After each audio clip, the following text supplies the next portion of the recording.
Everyone, this is I saw her a few weeks ago. good evening, everyone. This is the Wolfeboro Planning Board meeting for Tuesday, July 15th, 2025. My name is Doug Breskin. I'm the chair of the board. Okay.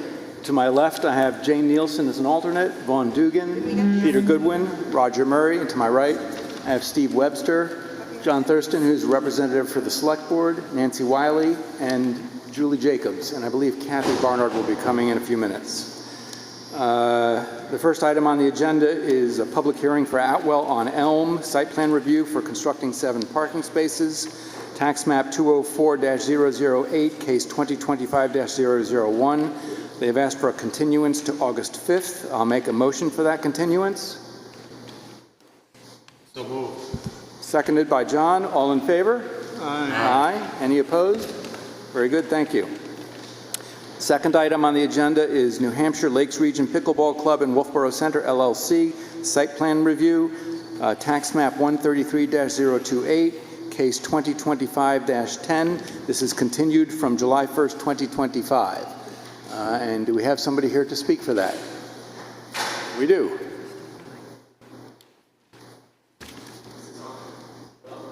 No. Work it. Hello. There we go.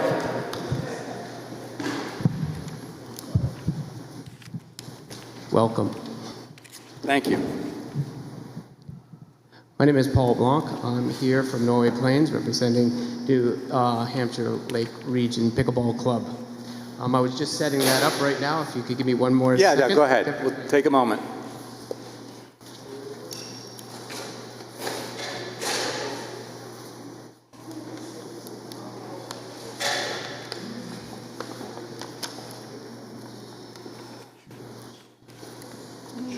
Kathy, welcome. Broken.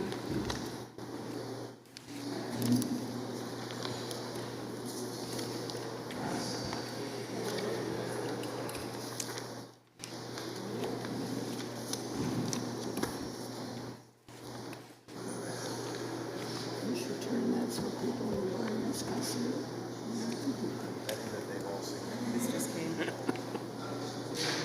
Yes. Yes. The first one we pushed off.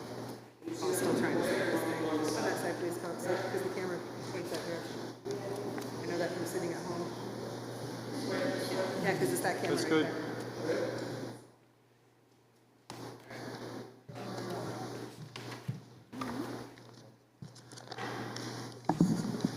How about putting it so it's not blocking the view of the people off to the left there? That way. Yep, that'll be fine.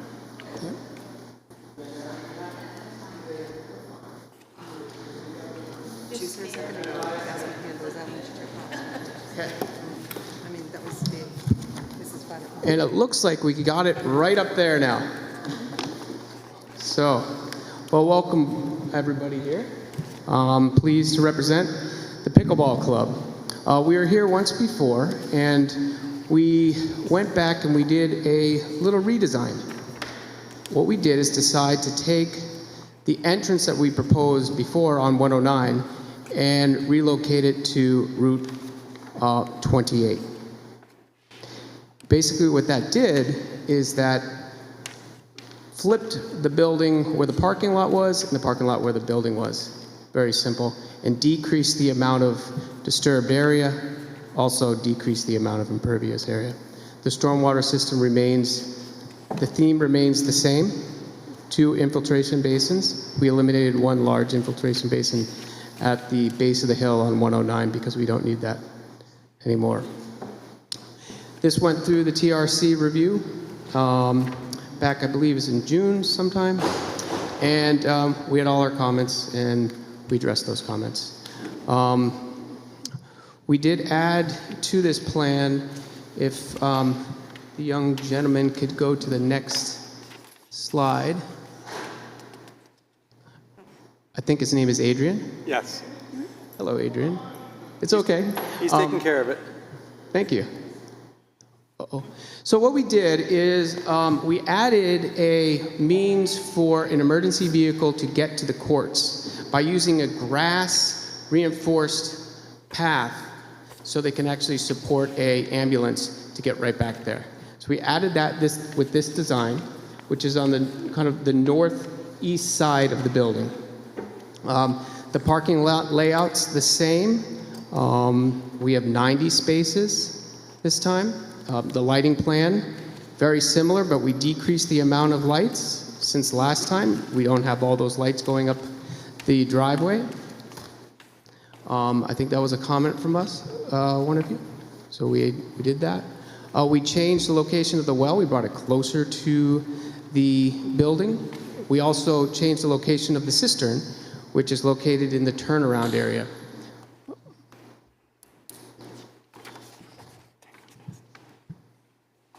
So we added the arborvitaes. Paul, is the cistern for fire? Yes, the cistern is for fire. Thank you. Sorry. Yep, the cistern is buried. It's for fire and safety. So we'll have this building will be sprinkled. We also put the arborvitaes around in the landscaping plan around the outside courts.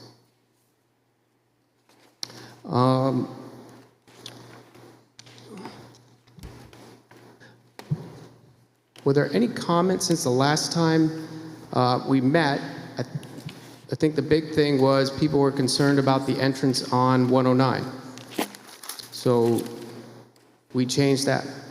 The New Hampshire DOT has this project under review right now. There was a traffic study done for 109 as you requested, so that's been complete. And we sent that in on, I think it was sometime in May 15th of this year. That was completed for Route 109. The next traffic study was requested by the New Hampshire DOT. Sam, one of the engineers, asked for it, so we also had that one completed too. That one's been completed. It's under review right now, and you should have a copy of that was submitted into the town. So you have 2 traffic route studies complete. This project is going to require New Hampshire DES stormwater, which falls under the alteration of terrain. We have disturbed over 100,000 square feet. We have roughly 40,000 square feet of disturbance. There's no wetlands impact, so we won't need that. We will need subsurface for that, and we'll have to do a well yield test to make sure that we have enough yield for the sprinklers system. The review was done by Ty and Bond for this project. We addressed all their comments, and Dennis emailed us back saying we're all set there. The planner had a review, Shauna. I addressed all her comments, and I sent an email to her. And that was just about it. Can I take any questions? Any questions from the board? Julie? I have 2, Paul. I don't see sidewalks now to get from the parking area to the outdoor courts. No, yeah. Adrian, could you go to the next sheet in the plan? It's a blow up. And then I'm going to flip this over on this plan too.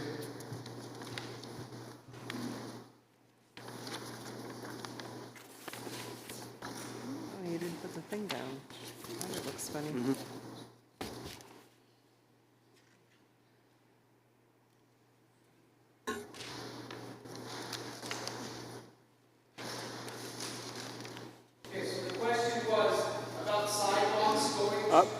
Grab the mic if you would. I gotta do the mic. You can take the mic off the stand and walk with it. Great. Let's go do that. All right, so the question was about sidewalks going to the outside courts. So the sidewalks are around the entire building. So they'll travel from here and to the outside courts here. This is the location of the reinforced grass areas so vehicles can drive for safety.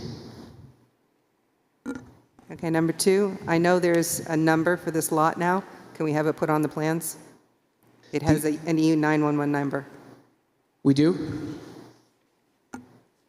Okay. I have a day job.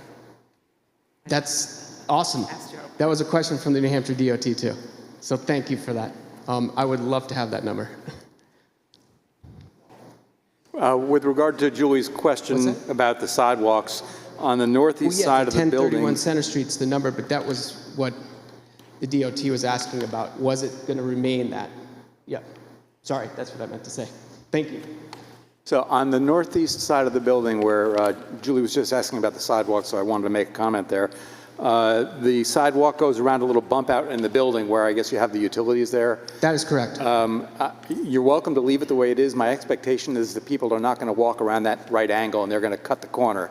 So you might want to put sidewalk diagonally there to avoid damaging the grass or whatever you end up Yeah, that putting in reinforced grass. Yeah, that's where the reinforced there. grass. No, I don't mean the reinforced grass. Oh, I think what are you saying right here? No. Just from add a the little- corner of the building to the corner of the bump out.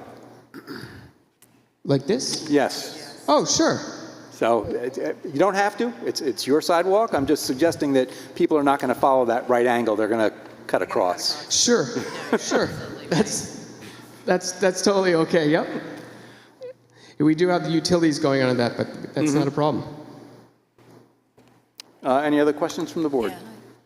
So Paul, the arborvitaes that were recommended, I can already predict what's going to happen to them. They're going to get chewed by the deer up there. Did you consider? We consider that, John, and that's something that we talked about before, and our landscape designer actually chose the type of arborvitaes that are deer resistant, specific species of that. Yeah, so we were concerned about that too. We were all like, wait a second, they're just going to eat them until, you've seen everybody's got them. I got them. I got these little tufts. So is that a blue arrow juniper? That I'm not sure. I'm not a landscape architect. I wish Vicki was here, but yeah, she was well aware of it. We're aware. It's on the plan. Yep, great question. I have a question. Jane? The other thing that I noticed with the letters that we got from abutters was, A, the Route 28, trying to get the entrance and exit on Route 28, which has happened. The other thing that they mentioned is noise.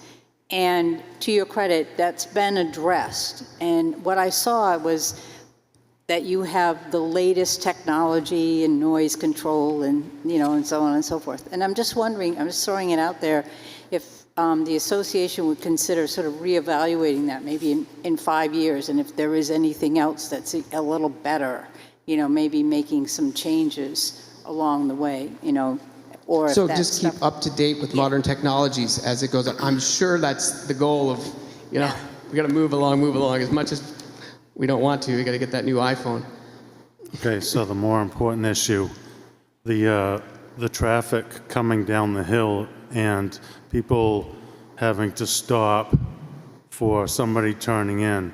I was actually kind of surprised with you changing the entrance to Route 28. I think it's extremely dangerous. I don't know if you've worked with the state to create a turning lane in there, but it takes a driver 80 feet to stop going at 30 miles an hour. So it's going to take somebody 150 feet in order to slow down if there's a vehicle that's turning in and they don't see that vehicle turning in because there's somebody behind them. I'm serious. You folks,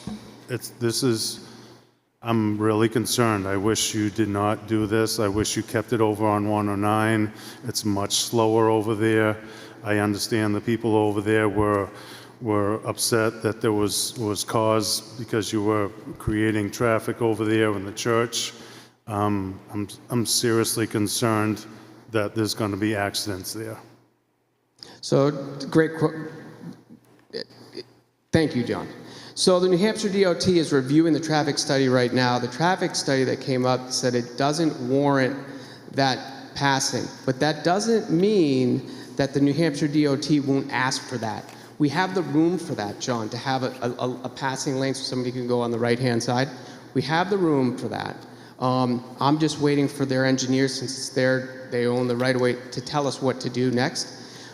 For them to give me an answer to that, I will need to go through this process, get approval, and then I have to go for the New Hampshire DES alteration of terrain. Once I have that permit in hand, then they'll be able to issue their conditions. One of those conditions might just be that, adding that lane over. I did talk with Sam, the engineer there, about that. And I looked into it, just to let you know, John. So Joe actually asked me to look into that, and we did. I have the room. I've graded it out. I've looked at. I can't. I have to wait for New Hampshire DOT. So did you take this option to go off Route 28 for any specific reason? Can you tell us? It seemed like, well, a couple things. Less impervious, shorter driveway. That was a big thing, and the club would like that. That's what their desire was. Yep. Okay, I just wanted to be known that that's what the decision was based on. Yep. Thank you. On the plans, on sheet CP3, they have men's locker, women's locker, conference, and then there's a blank. Yep. Adrian, could you turn to the last couple sheets of the page? And I'll do the same here. Or So what we're talking about is the architectural plans. That's correct?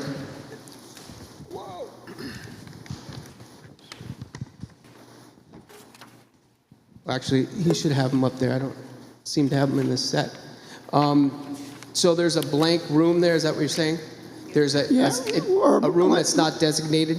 yeah, let me rephrase that. The Okay. approval was for accessory bathrooms, locker rooms, office for registration, second floor observation area, and no additional function rooms, facilities. And so I'm just trying to explain how that complies with the requirement. What? Is there something? What is? It's the room opposite conference. Room office. It's just the registration room? It's No, just there's a room without a label on it, and I think Roger's question is, what is the purpose of that room? Oh, I'm not really sure what the purpose of that room. Yeah, a lounge. Yeah.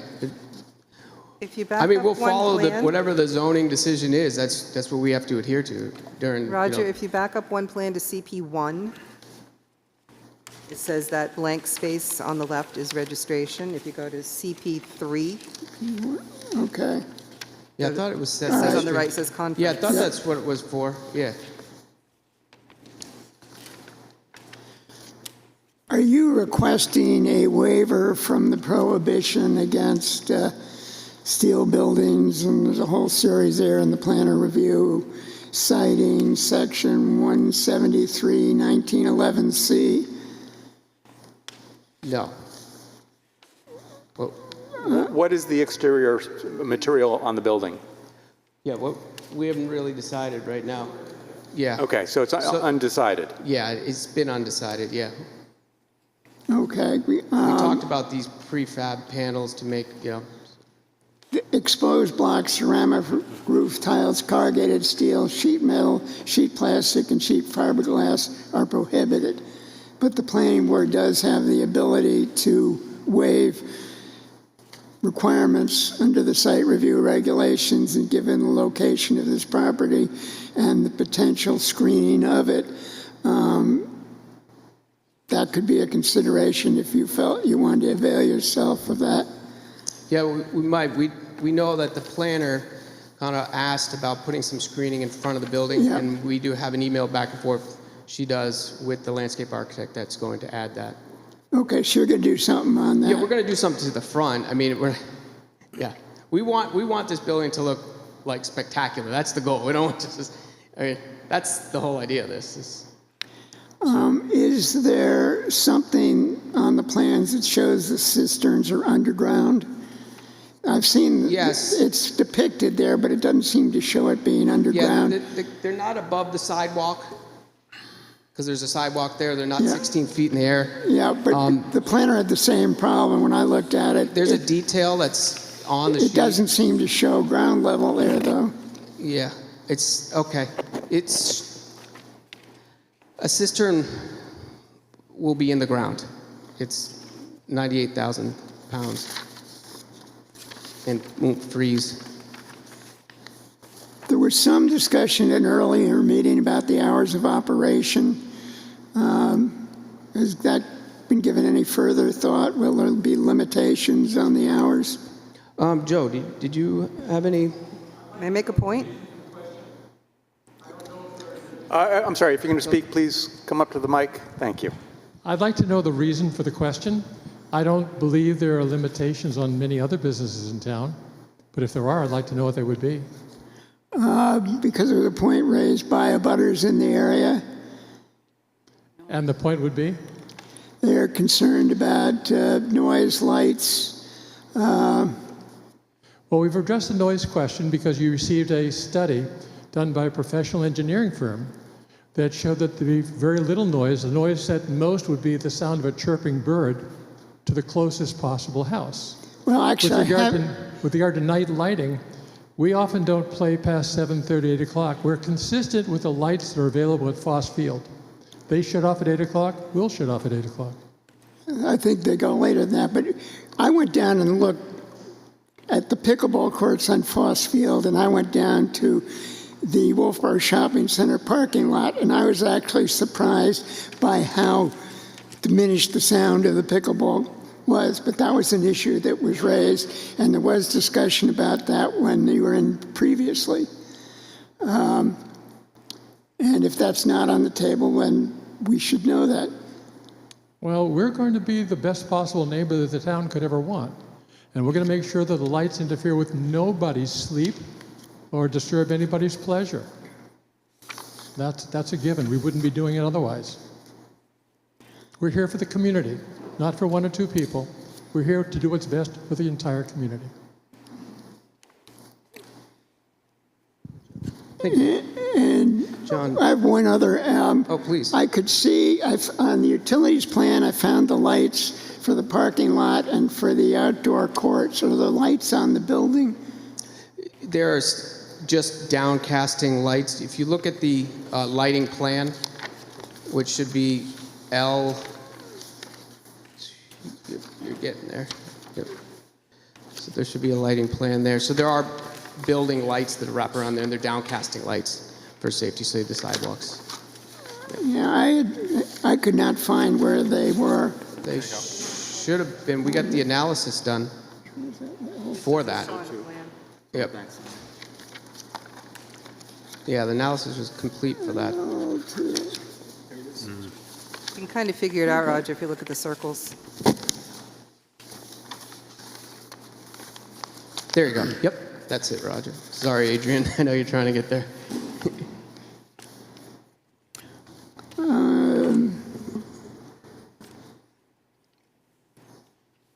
It's very interesting. Are there going to be any lights on the driveway? No, we eliminated that because that was a comment that was raised last time. Not to put the driveways up the lights, lights up the driveway. We could Do you know where certainly add there's- them if you like. Are there streetlights on 28 up past there, up to College Road, or not? Do you know? Be nice if you spotted one on here. I don't know. I can't think if there is or not. Or maybe that might be something along with the sign to think about for later. Yeah, the sign is up a little further up on the entrance, so it doesn't block you. We Yeah, but I Will mean, it here- light the entrance a little bit, you know what I mean? Oh, you're asking to light the entrance a little more. Okay. I mean, we could certainly do that. Have like a bollard light, something that's not intrusive, you know.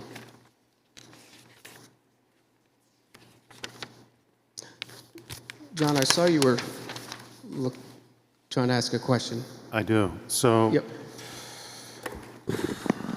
to Roger's point, I went up there and did a walkthrough, and then I did a drive up to College Road, and there's a huge buffer of trees up there.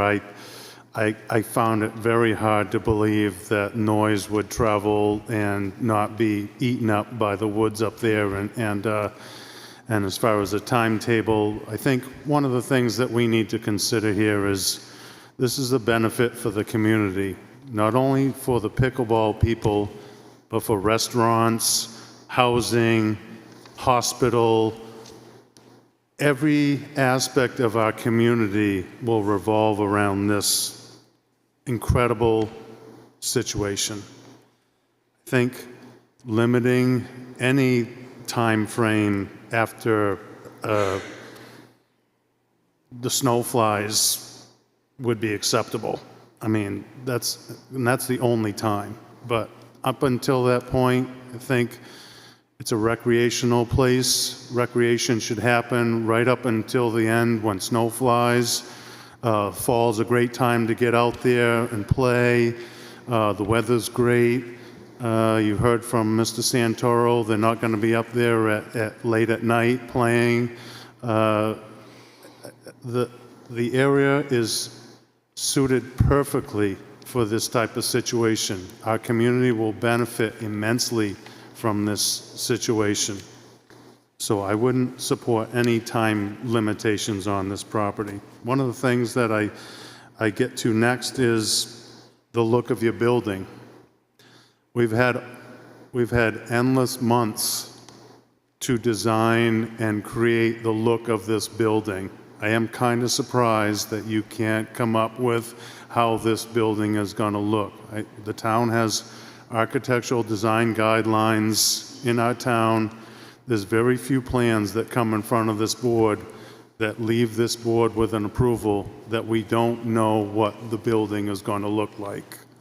I think it's very important for you to come to us tonight and tell us what's going to happen, because we base our approvals on what the building is going to look like. Well, I know we had another building that it was in another location. It was a concrete block, and we wanted to make sure that it looked aesthetically pleasing and fit into the character of the town. And again, the amount of time that you've had to come up with this plan, I'm kind of surprised. So I hope you're thinking right now about what you can come up with tonight so that we can approve this plan and you can give us an idea what it's going to be like.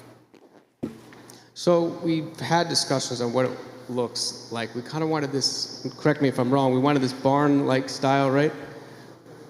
I don't have a picture of it. It's basically, it look, yes, just like that, with these two barn-like doors. So it looked like when you're driving up, these two doors on the left would look like a barn that you could open up and just have the inside courts all open, and then the center door would bring you in. The outside color of the building would be not white, like it wouldn't just be this bright white. But that's not what you were looking for. Like, you don't want to have this bright white thing up there. So kind of a light gray, even a brownish type of tone. It would have, we went back and I've looked at a lot of different buildings. I'm not an architect at all. I don't want to play one. And we have Peter. He's going to be working as the architect. They do some really nice stuff. So.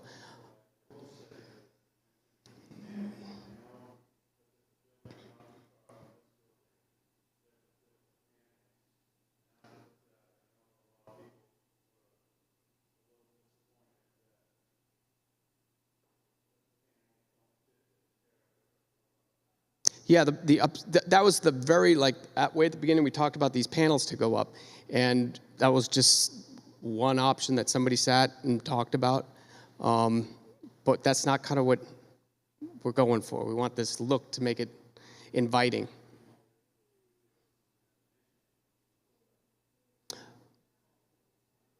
Yep. Oh, there it is. Thank you.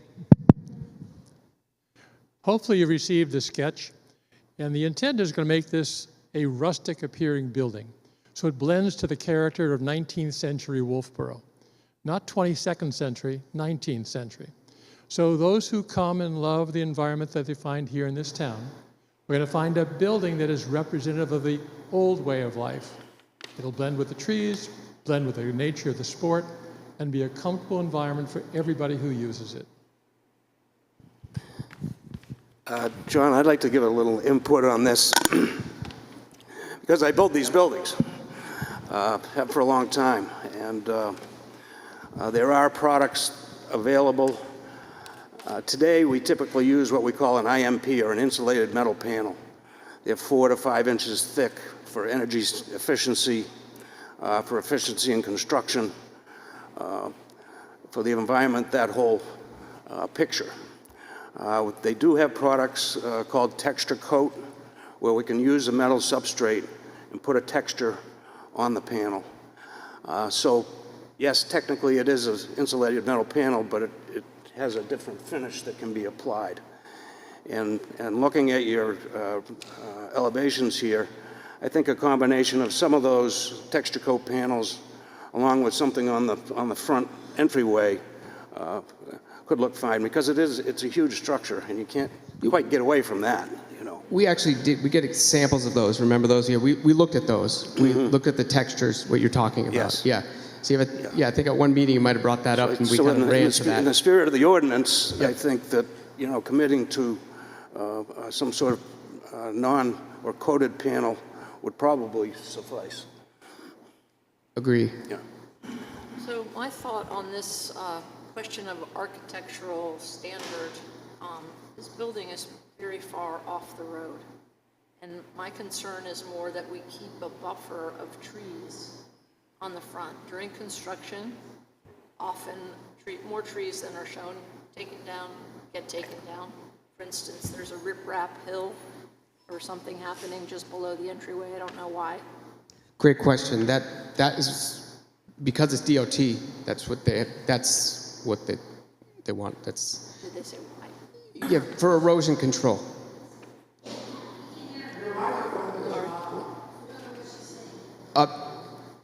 She was concerned about the riprap on the entrance.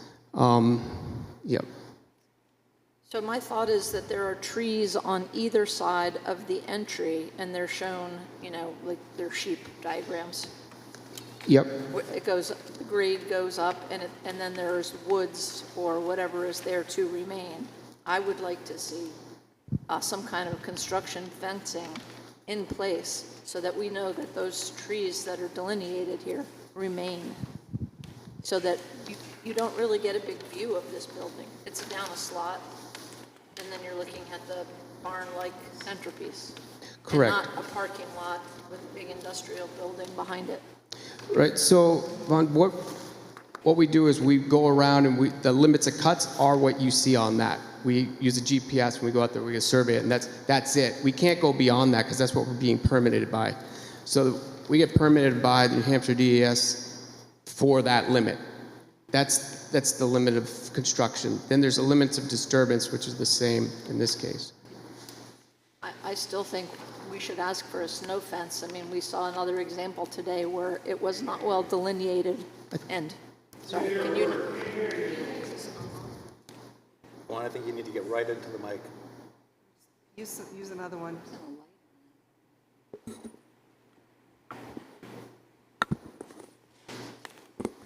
So my concern is the view into the corridor, which is the entryway.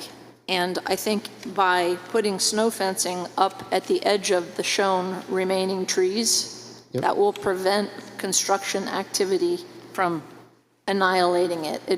It's a regular occurrence that things disappear during construction. You know, you have big machines moving around. But if we could preserve that entryway that's got trees on either side, then you're looking 200 feet plus away at a building, and you're driving down Route 28. So I'm not concerned about the architecture, I'm concerned about the buffer. Okay, so if we put along where we're proposing those tree lines, we can just put, we'll put a construction fence if that's what you like to see on the erosion control plan. That's really easy, it's common. Shoreline permits require it all the time. And it's easy to respect because you can see it, it's orange. Yep. No, and there'll be orange construction fence around already on site because it has to sit around each one of those infiltration basins so they are protected. The infiltration rate gets protected. So those get wrapped in. So it'll be on site anyway, so that's easy to do.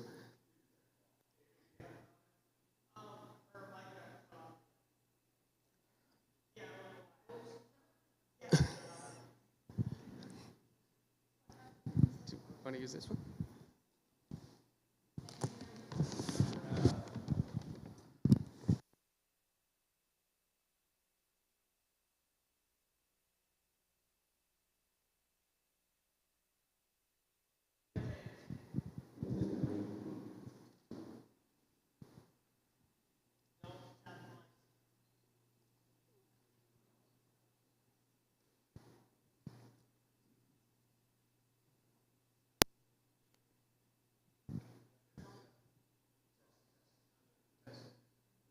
We blew the system.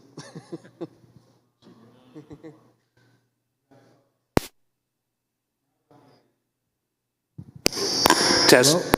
Yeah. Don't touch it, just leave it alone. It's okay, Hello? we don't need it under teeth. Touch it. Just show what Vaughn was talking about for everybody. Adrian, could you go to the, oh, actually, you can do it right here. So what Vaughn was talking about is this tree line here to have, make sure that we keep all that buffer.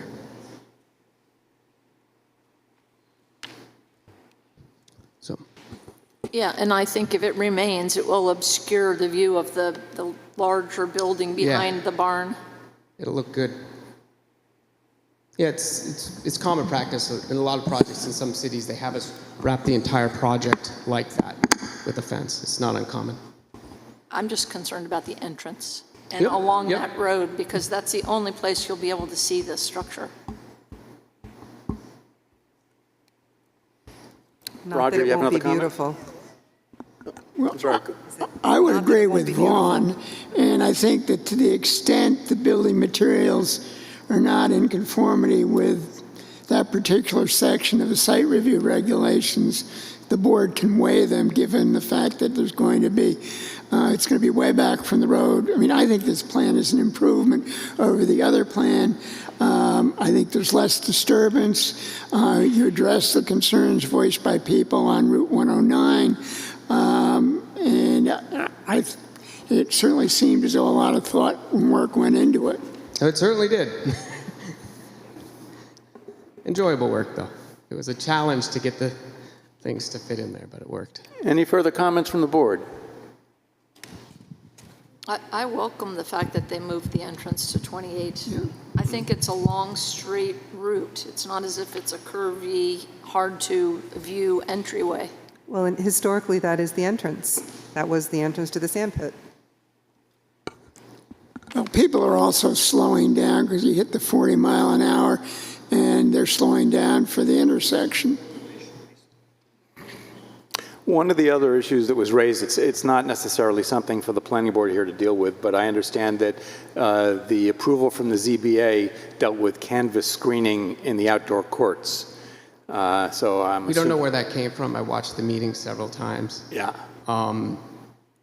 We're not sure where that came from. So it's, again, it's not something that we can resolve, but it's something I'm certain you're going to have to resolve with the ZBA at some point. Yeah, I've talked to Randy Walker about this. We're not sure where that Okay. came from. Yeah, I mean, I think we can't approve something that doesn't meet their requirements, and that requirement makes no sense. And that's the thing. If you watch the meeting, because that's what they talk about during that meeting, is that you would watch the meeting. The planning board should watch this meeting so they could see that this is planning decisions. We're doing zoning and the special. They go back and forth with that. I think you need somehow a modification of that decision Yep. in order I sent an to email. solve that problem. Yep. All right. So this is, of course, a continuance of a prior hearing. So the public comment session is still open. Would anybody from the public like to come up and speak, please? Good evening, Wolfeboro Planning Board. My name is Paul Zimmerman. I'm here to wholeheartedly support this fabulous application presented to you by the New Hampshire Lakes Region Pickleball Association. I've studied the site, I've looked at the site, I'm very familiar with the site. I've looked at the plans, and I think the plans and the design and the architectural work that's been done fit the site perfectly.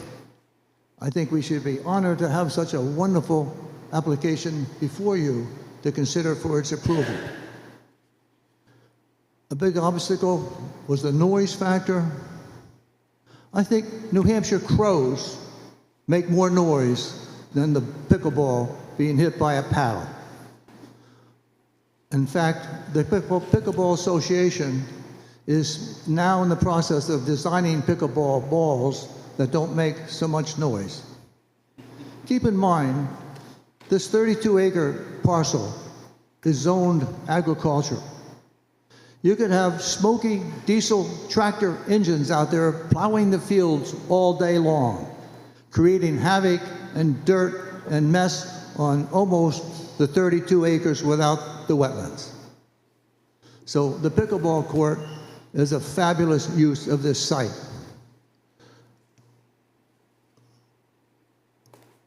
The operation will not cost the town a penny. It will add a fabulous facility for the community to enjoy, and I hope the planning board accepts this fabulous application with zest and expedites the approval of it and vote for it unanimously.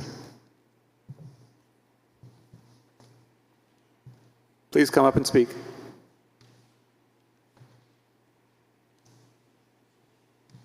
Good evening. Can you hear me?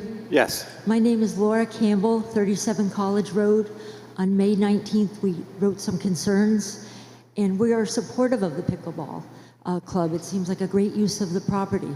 Noise is a factor. We built our house 30 years ago. We thought it was quiet. There's probably 7 families that will be affected if there is noise. I am not familiar with the plan now about sound walls or shrubbery. Can anybody tell me more about that?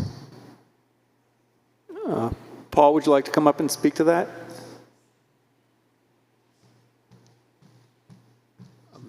What was your name? Laura. Right at the end, you kind of faded away there, so I was wondering, what did you say that?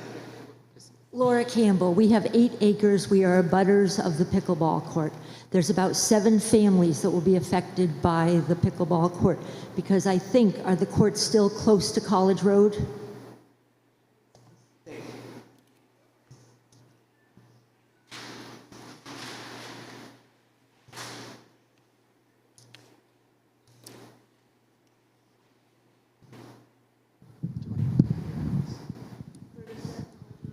So the courts are still in the same location.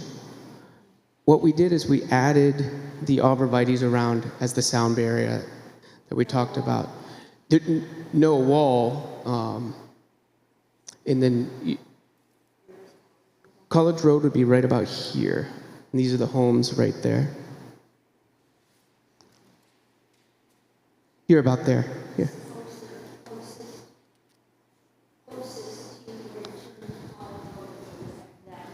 And you said you're not concerned about noise? Well, you're not a neighbor who built there. The Fortunas lived there for 40 years. It's quiet except for traffic on College Road. So talking about no limits on playing time, we think there should be. I think the board thought 8:30. That seemed reasonable. In the letter I wrote on May 19th, we talked about that.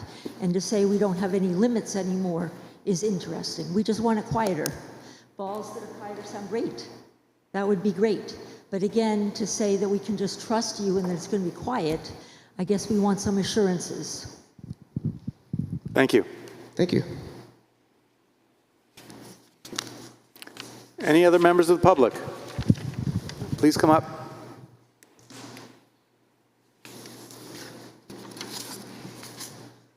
Lisa Fortuna, 9 College Road. This property abuts us, and we're all for it. But we're also concerned about the time it stops, because we sit on our back porch all the time, and that's my backyard now, is the pickleball. And I just want to make sure that I'm sitting on my back porch in the dark still, enjoying whatever I have out there now, not your time being later than 8:30 to shut everything down. That's still my backyard.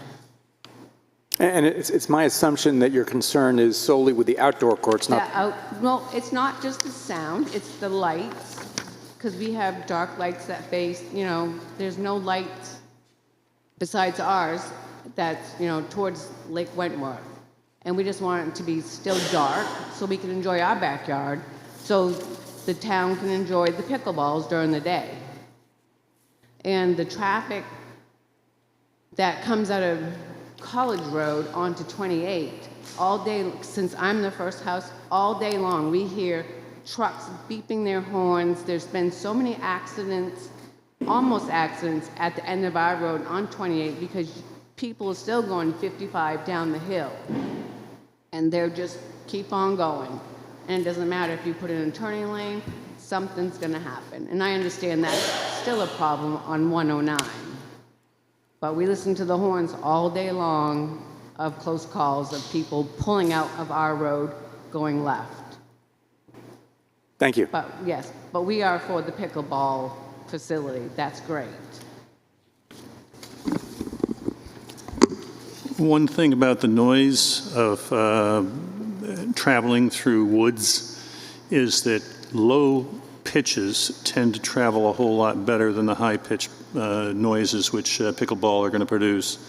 So the idea that you put arborvitae in between, that is actually going to do a whole lot more for the high-pitched pickleball noise as compared to a low-pitched roar of a tractor.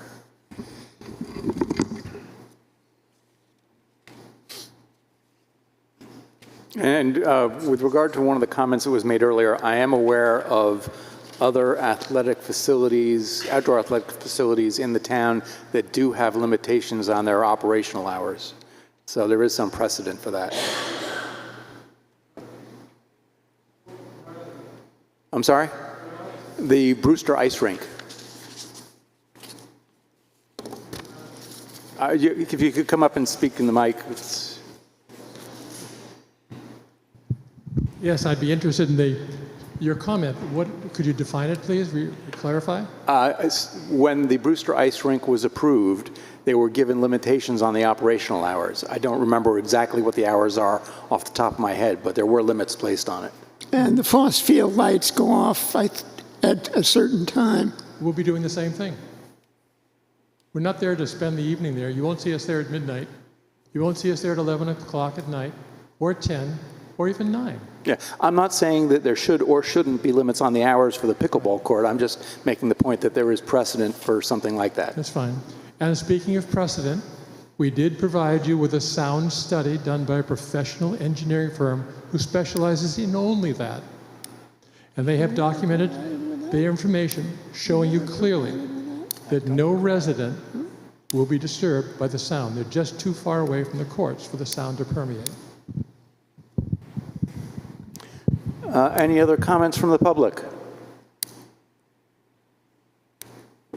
All right, I'll make a motion to close the public hearing.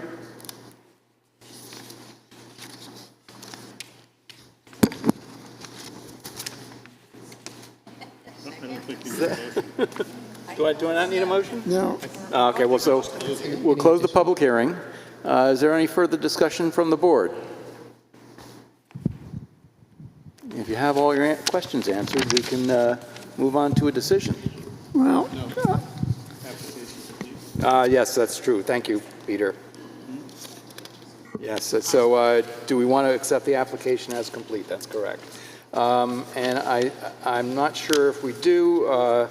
There are some open questions here. As I understand, there's still a stormwater study that we need. No, we've completed that stormwater study. We did get that? All right. We've done, and wait, didn't we accept this before?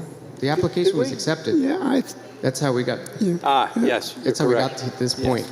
Yeah. We had to accept So it. the only other open question I can think of is the question about the cistern in the ground and having it properly shown on the plan at some point. Traffic So I don't know. study. I'm going to just bring it to that point. Yeah, okay. It's, Thank you. I don't know. So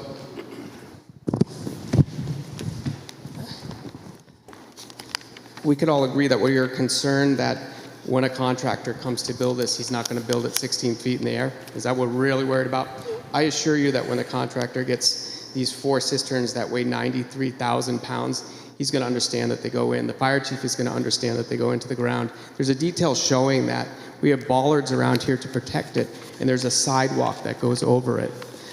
If you look at the grading plan, you'll see up there that the grades show spot grades there indicating that the sidewalk adheres to ADA compliant, which means that, and it has a 6-inch reveal around that to protect the sidewalk. So I think if we're concerned about it being up in the air, I assure you that they're not going to raise an item like that high. because they got level ports and everything on the detail that show that that's 4 feet above grade level. So I understand there was a small mistake in the planner review. All right, and then there's also, as John just reminded me, the open question of the traffic study. The traffic study's been complete, and that's the New Hampshire DOT's jurisdiction. They comment on it. That's what they do. I've gone back and forth with this whole thing about the traffic study because that's them. No, I understand it's their responsibility. It's just something that we'd like to be able to consider. You have it. Do we have it? You've had it for a while. Yeah, you've had both. We spent money on the first one, Okay. which was an immense amount, and we did the second one. We made sure we got it completed and handed in. So what was the question on whether or not there was going to be a turning lane? Is that not contingent on this application, or? I don't think it is. No, because that's New Hampshire DOT's jurisdiction. We can't start doing things. Yeah, they have no control over it. Make sure, that's all. Yeah, Yeah, and okay, it's even, if you look at the summary in the report, no, that's not the, if you look at the study, the traffic study, the first page there is recommendations, so you can see what was recommended. It was not recommended for a turning lane, but that's not saying that the New Hampshire DOT won't require that. In speaking with Sam, she said, do you have room for that? I said, yes, we do. Oddly enough, for some reason, the right-of-way bumps out there. Just to give you Fair enough, information. thank you. And they won't review it until we get site plan, and they won't review it until we get alteration of terrain, and it goes on like that.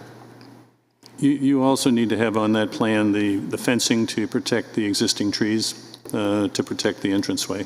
Yep, that'll be going on the erosion control and sedimentation plan as a, orange construction fence around that, yep.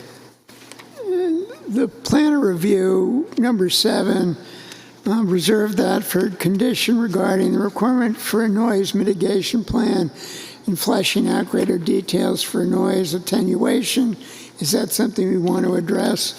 And then number 9, at the end of that, that there is no requirement that natural trees be kept along property lines, particularly the north property line in this area abuts residential lots. Please add a 50-foot no-cut area to the plan set. Are you willing to do that? I have already actually done that in the revision, which you guys don't have yet because I don't submit plans again until after, but I've already added that to our plan set, the 50-foot no-cut. There's a piece of wetlands back there anyways, and then half of that is wetlands, so you can't go into that anyways. And then there's another area that has wetlands and has a buffer, so you can't cut it anyway. So most of it's already taken up with, and it's not advantageous that we go in there and start cutting the trees. But we want the trees to grow back. That's the goal.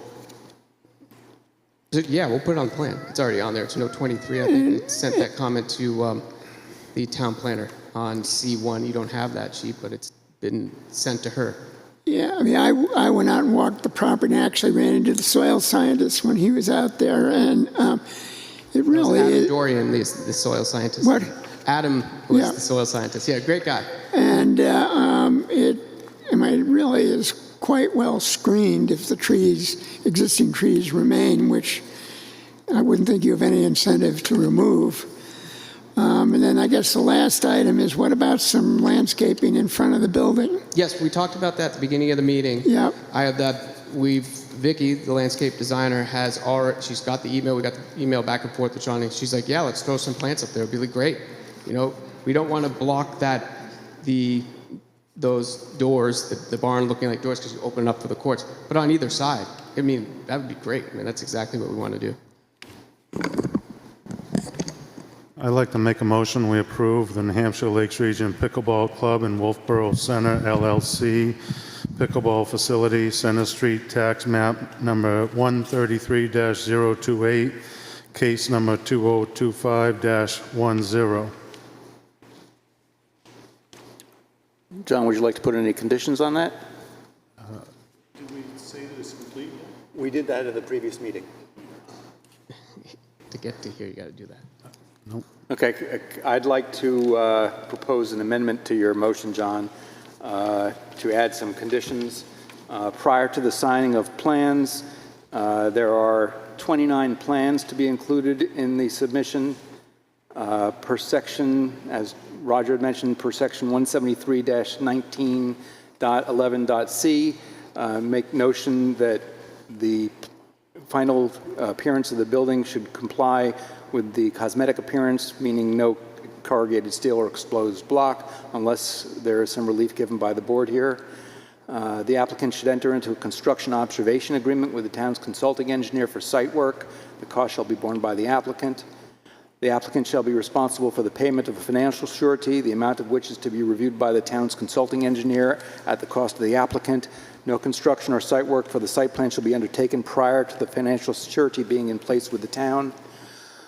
Installation of erosion control measures and inspection by the town's consulting engineer shall take place prior to construction activities. According to the traffic study, quote, with regard to the embankment areas located within the site triangle areas of the project site driveway, lines of sight of the project site driveway intersection with New Hampshire Route 28, it should say, will exceed the recommended minimum distances for the intersection to operate in a safe and efficient manner based on appropriate speed. Regrading of these embankments should be shown on the final plan. I believe they are already. The cisterns shall be buried as Paul described. Screening of the cisterns should not be included as Paul described because we want to have proper access to them. Is That's that correct, and I have an email back and forth with the chief about this.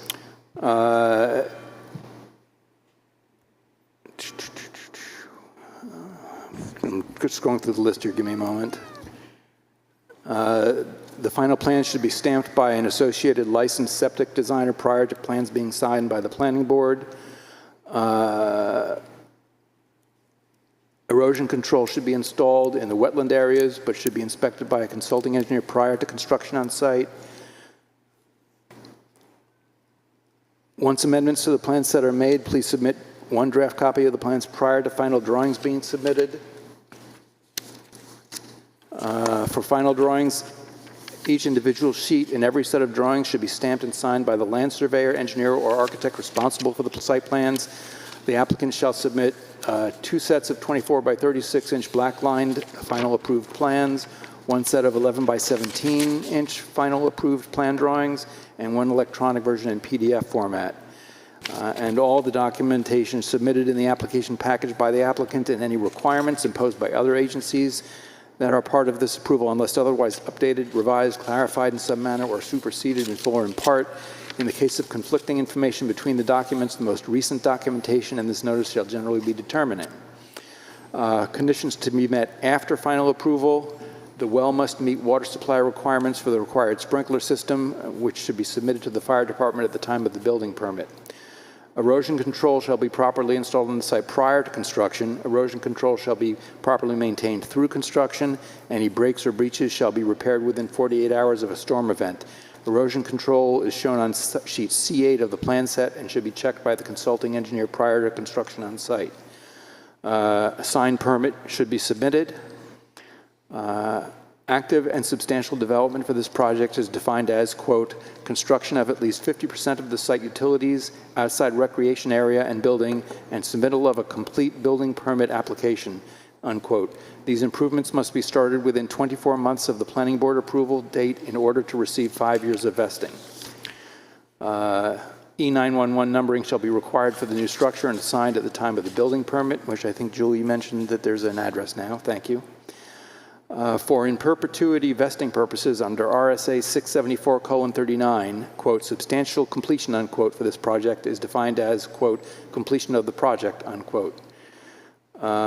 Snow shall be removed and stored such that drainage structures can function properly.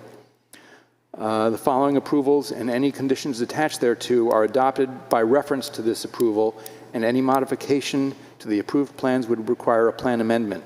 The applicant shall provide a copy of all permits to the Planning and Development Office, including the Town of Wolfeboro Zoning Board of Adjustment, Variance, and Special Exception, Town of Wolfeboro Building Permit, New Hampshire Department of Environmental Services Alteration of Terrain, New Hampshire DES Subsurface, New Hampshire DOT Driveway, EPA Stormwater.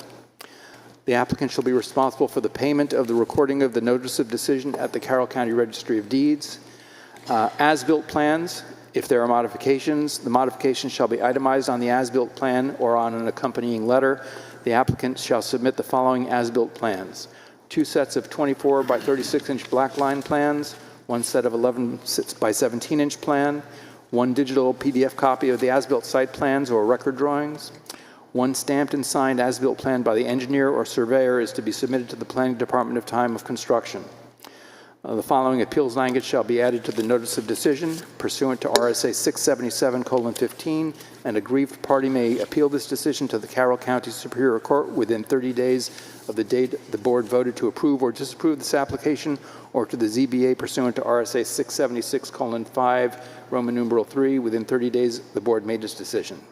I have one more item, and that is the applicant shall obtain an amended notice of decision deleting in paragraph 7 the requirement that canvas screening be installed between courts.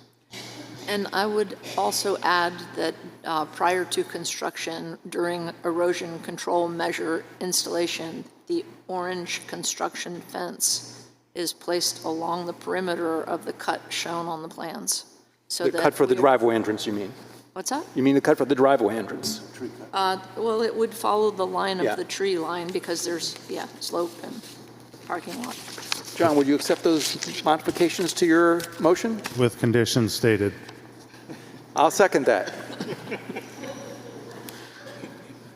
Any further discussion? All in favor? Aye. Any opposed? Very good. Okay, thank you. Thank you.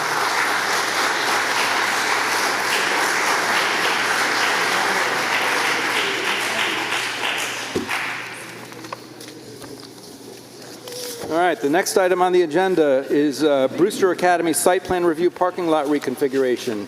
80 Academy Drive, Tax Map 218-150, Case 2025-14. This is a continued public hearing from July 1st.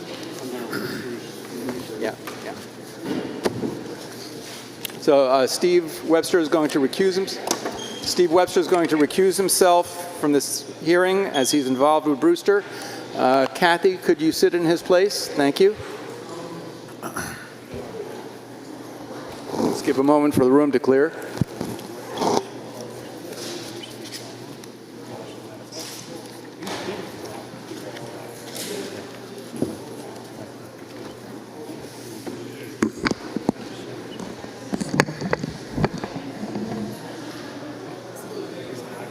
Folks, if you could clear the room, we have another hearing.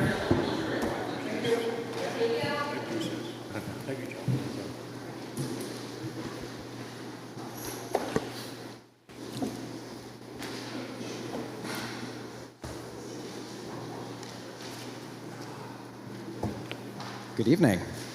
Hello. We cleared the room.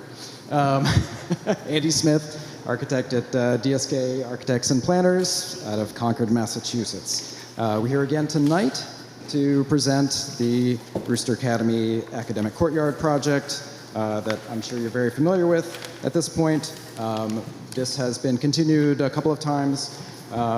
We have listened to all of the comments in the past and come back with a new proposal for addressing what was, we feel, the one main outlying concern, which was traffic flow through campus. So the new proposal is making a slight adjustment to provide a continuous exit along Academy Drive. We're no longer cutting it off and providing the hammerhead turnaround that we had originally had per the fire department's request. So there's now a through one-way road that's extending Academy Drive past Grayson. It makes emergency access a lot easier. We have it terminating at our parking lot as previously proposed. And we submitted all of this on time on July 8th. And so we're happy to hear feedback from you guys. Thank you. Any questions from the board at this point? You seem to put in a one-way section there going from near the Smith Building to the main road. That doesn't really solve the problem on Green Street traffic. One easy solution is you have one section of one-way road, if you had one-way road going from Green Street past the Smith Building, that would cut the traffic down in half on Green Street. And also there seem to be issues associated with the number of cars coming out of Green Street and turning and causing trouble there.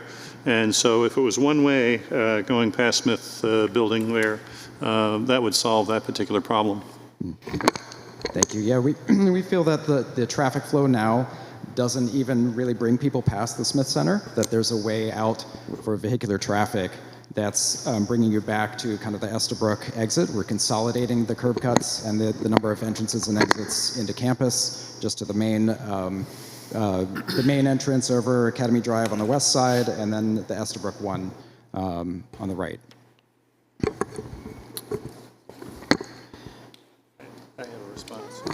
So that's in direct response to what we were hearing before. The one-way traffic, if I'm driving there and if I know that route, I'm not going to go out that one-way road because I get there, I have to go through a parking lot, I have to do all sorts of other stuff before I get out. The way that I would go from that junction, if I wanted to head south, is I would go back to Green Street. It's a two-way road. Well, I would do the opposite. As somebody who's visited the campus on many occasions, I was looking for something like this because I don't want to go down Green Street. I never go down Green Street. I mean, it just seems like when you get to the Smith Center, it's pinched off.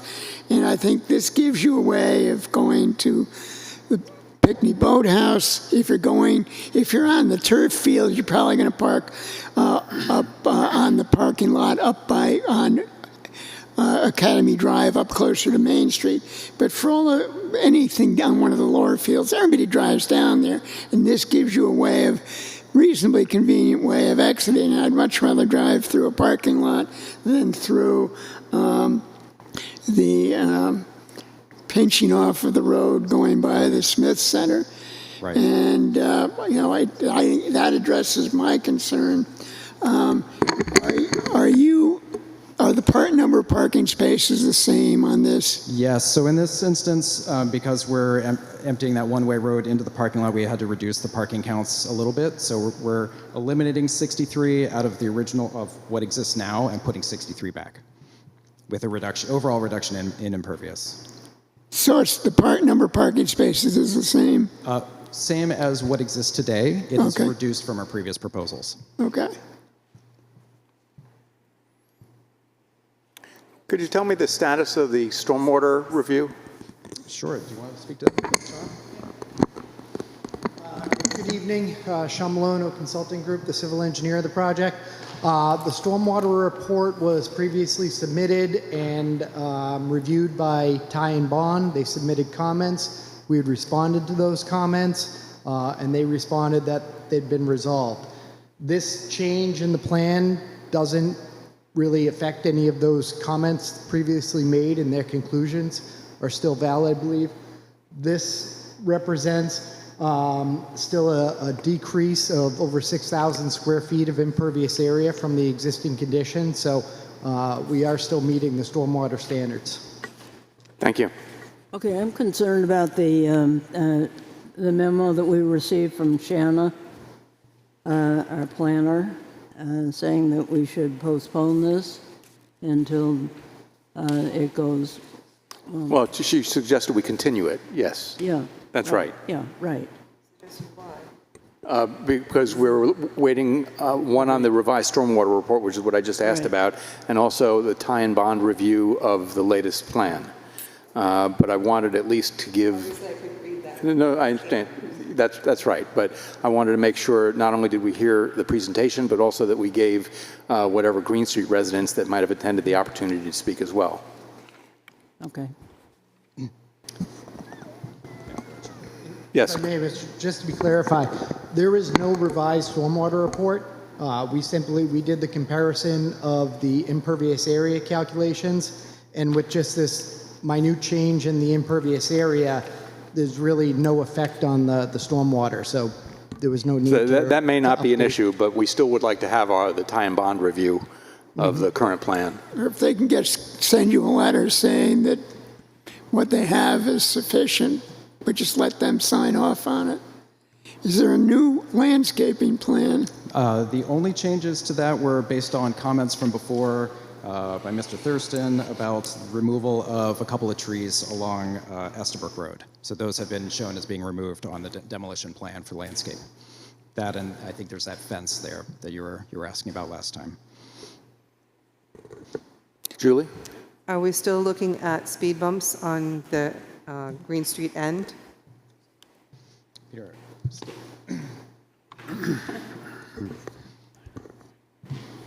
Peter Gilgan, Brewster Academy.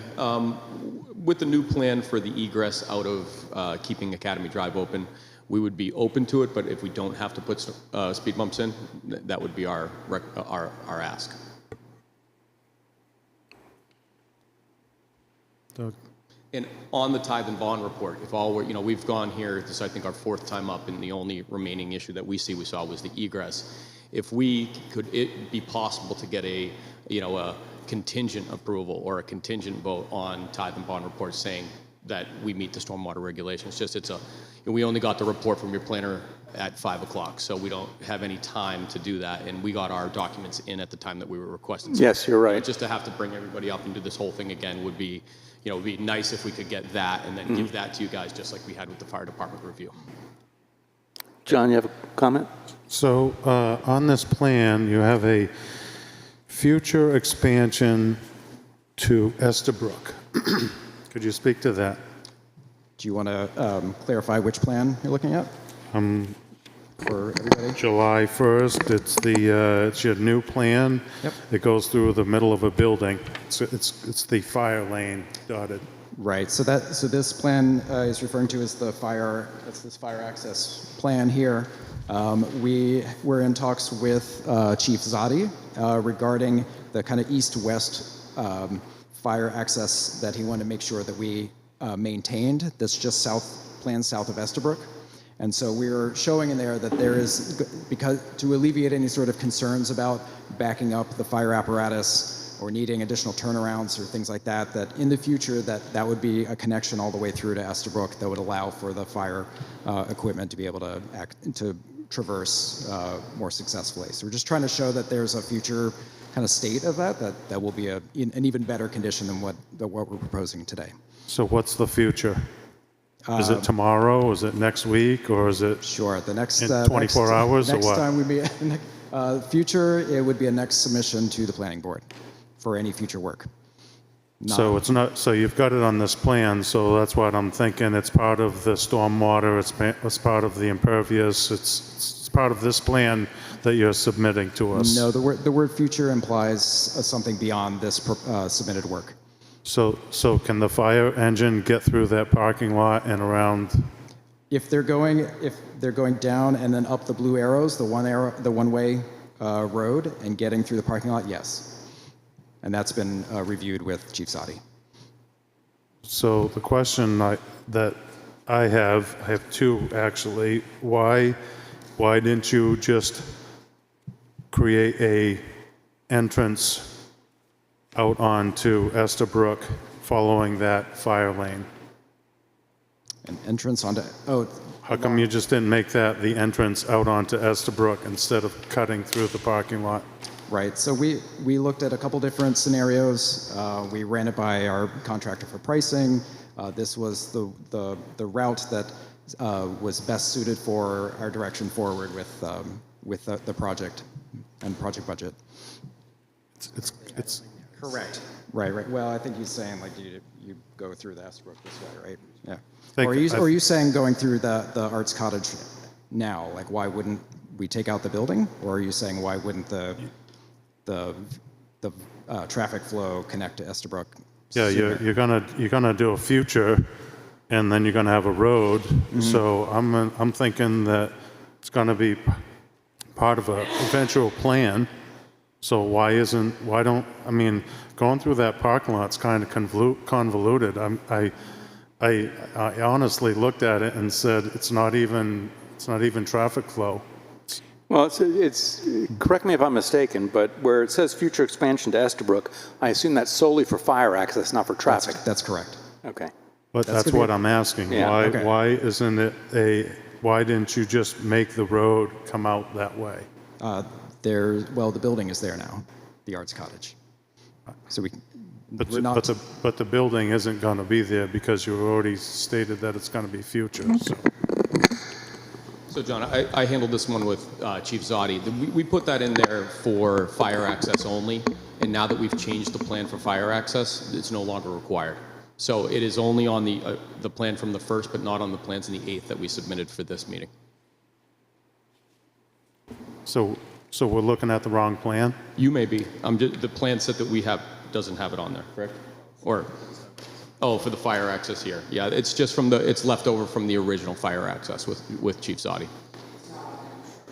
Yeah, it's not on the construction docks. So that would be another reason why when we get tie and bond, that's to look at our plan. That would probably be pertinent information for us, wouldn't it? They should have already seen this. Like, this has been on from the beginning that we've shown that future expansion on there. And they did not make any comments. So from what I'm understanding, tie and bond you submitted the 8th and the 9th. It was given to tie and bond. Tie and bond hasn't given us a determination yet on their calculations or their evaluation. The future pathway was on one of the previous submissions from 2 months ago that went to tie and bond. That was a condition of our getting, so we had the Hammerhead turnaround down by Grayson, and then Chief Zotti asked for access on this path that's running east-west, just south of Estabrook. And we said, okay, in the future, we'll extend that for you so that you can get some better turnaround or better access in the future. So that was part of our very initial conversations with Chief Zotti. So that's not a new addition. Okay, again, so that road shouldn't even be on our plan then. This is an illustrative plan to help kind of illustrate the proposed traffic flow to cover any sort of concerns about fire access and to help illustrate vehicular traffic flow. There have been a number of iterations of this plan, and so I'm a little bit lost here. The section of road that John is referring to, which is denoted as future expansion to Estabrook, is that intended to be on the plan, and is it still a potential future expansion? It is a potential future expansion. Okay. But it's not part of this submission. It's okay. It's helping to kind of illustrate that the fire access is going to be improved in the future, and that was out of our conversations with Chief Zotti.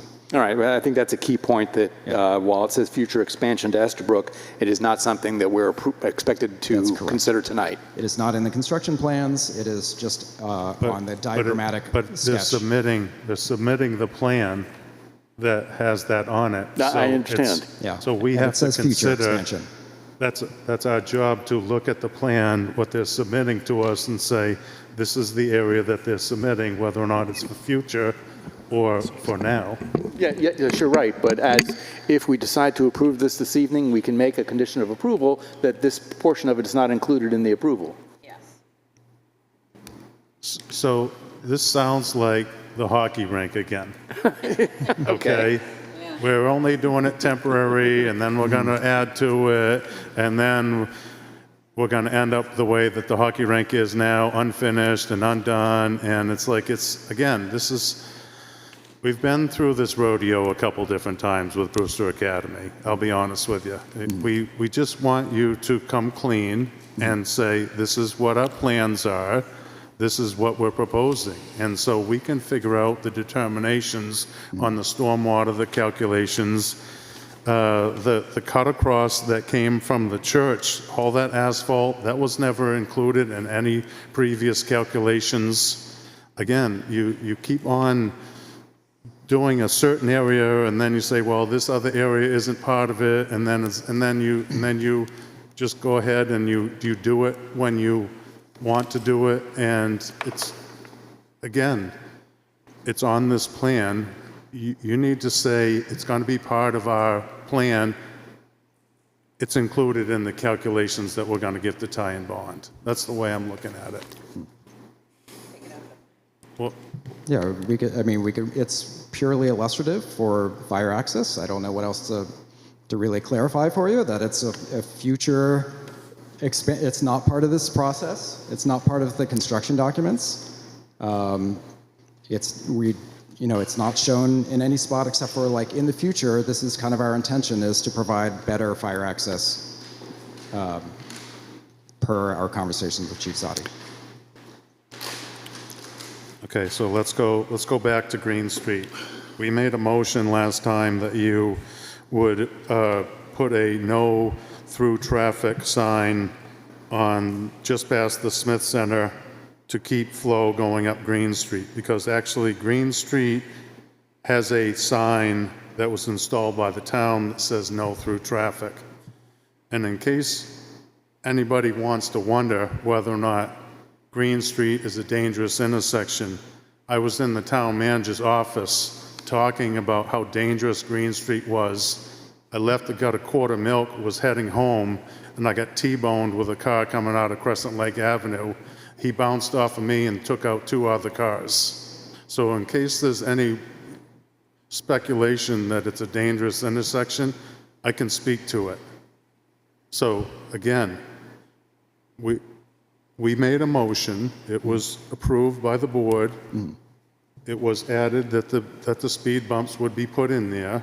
I think we would ask you to put that on the plan and follow through. Sure. I would second that. I mean, I think that at the last time when there was public comment, we listened to about 40 minutes worth of comment about traffic on Green Street. I think the board spent a whole lot of time talking about that, and the only change that you've made on these plans is to make a one-way road, which then goes up through a parking lot where you have to make, 1, 2, 3, 4 turns before you get to Main Street. And to me, that just doesn't make sense. You haven't solved the problem. And I don't understand. I don't understand. You're not dealing with what the board's saying, and you're not dealing with what the neighbors are saying. Agreed. We feel like this will actually reduce the traffic going down to that part of the campus, and that is. I don't think it's going to make any difference at all. No, I'd like to speak. There's no way, when I look at how it exists now in your proposal, people are going to seek out to go out Green Street. I know I would, or Academy, because it's a straight shot. You just zip right out, because you're eliminating one whole way to get out, and the other one on Estherbrook is a whole thing with the parking spots and people coming in and out. Now, it's a problem for the Green Street. Okay, thank you. All right, so this, as I said, is a continued hearing. Would anybody from the public like to come and speak?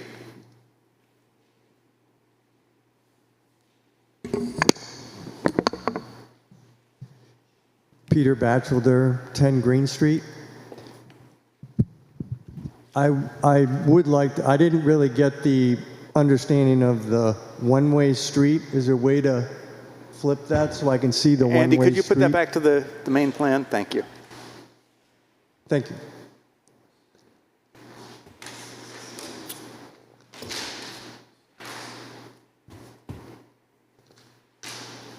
So what you'll see there is... So this is the one-way street now into Correct. the parking lot that we're That's talking right. about? Instead of going back and forth, they now just go through the parking lot to get out? That's right.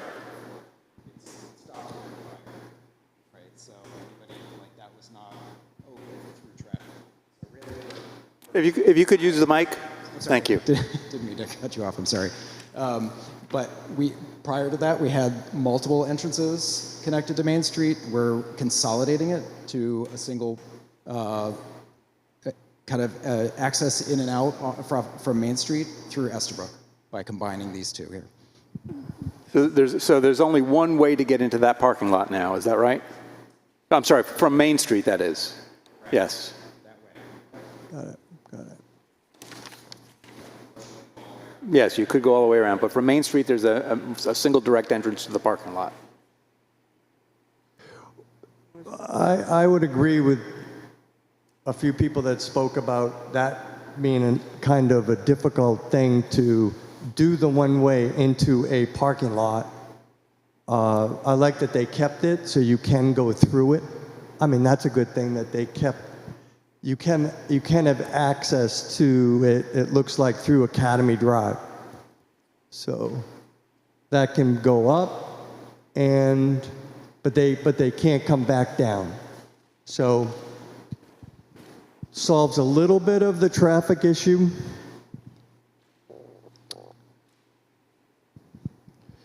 So they can come up and leave, and that's it.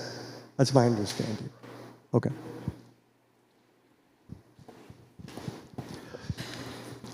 So we do, as far as I'm concerned, on the same issues apply. That's nice that they did that. They didn't totally cut it off.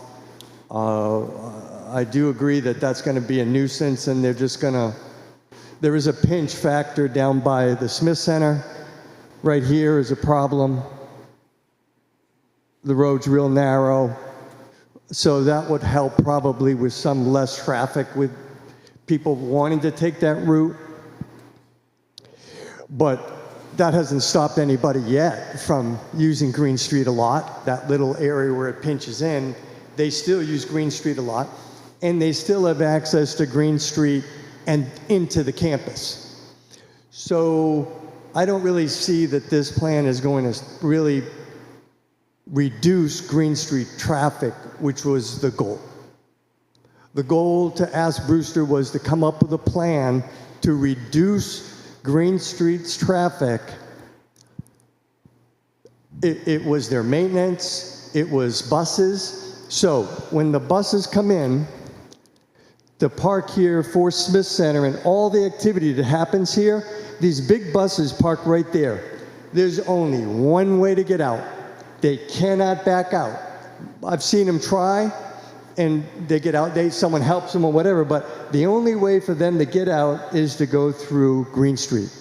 And that shouldn't be, that all the big buses, the school buses, the activities down, even in the summer now, with all of the students coming for all of the games, all of the practices, all of the coaching staff that's there, we've seen a tremendous increase in traffic on Green Street, even in the summer. Usually, you say, well, it won't be that much in the summer, but it's a lot of traffic in the summer too because of all the kids using the fields and all of the coaching that's going on, and we haven't seen the games yet, but they're probably coming.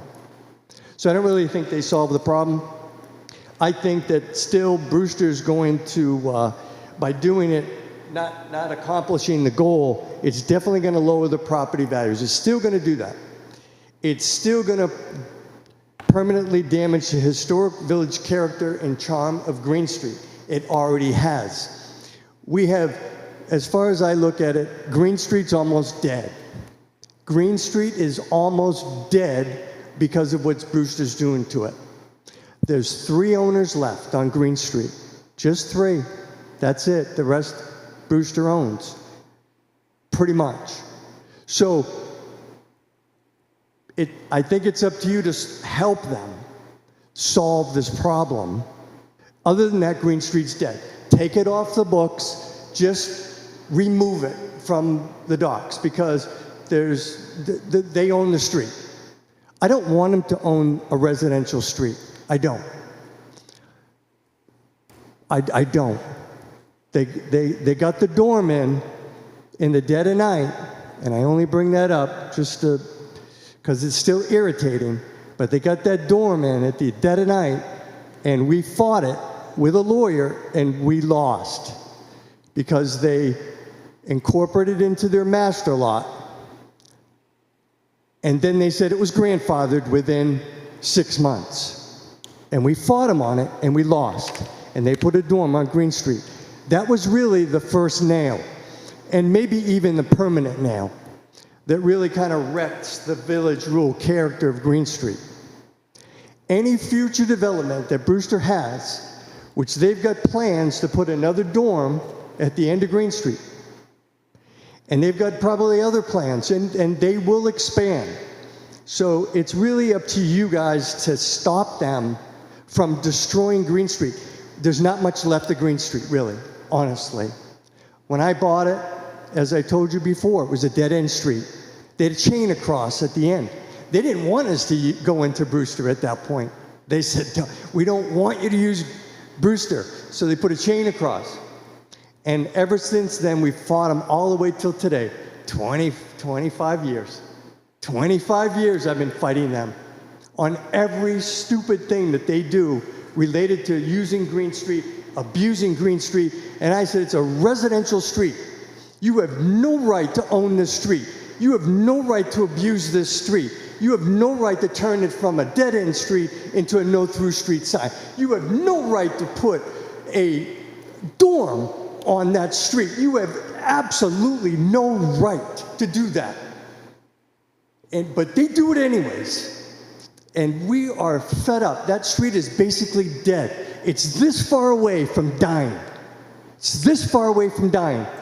And this will probably be one of the last times I come up to this board meeting after 25 years of fighting with them. Because if this goes through and they can't figure it out, and they don't want to figure it out, and you can figure it out with them, then it's dead.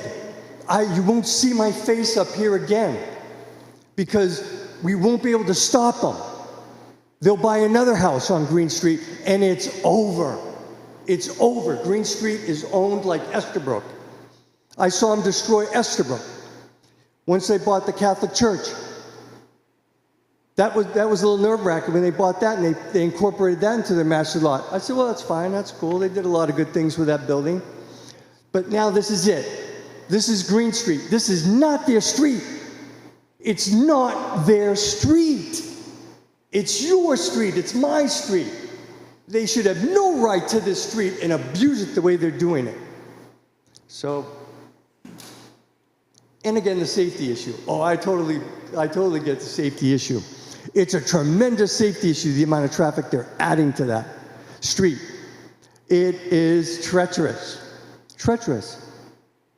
So, thank you for listening to me. Thank you. Anybody else from the public that would like to speak?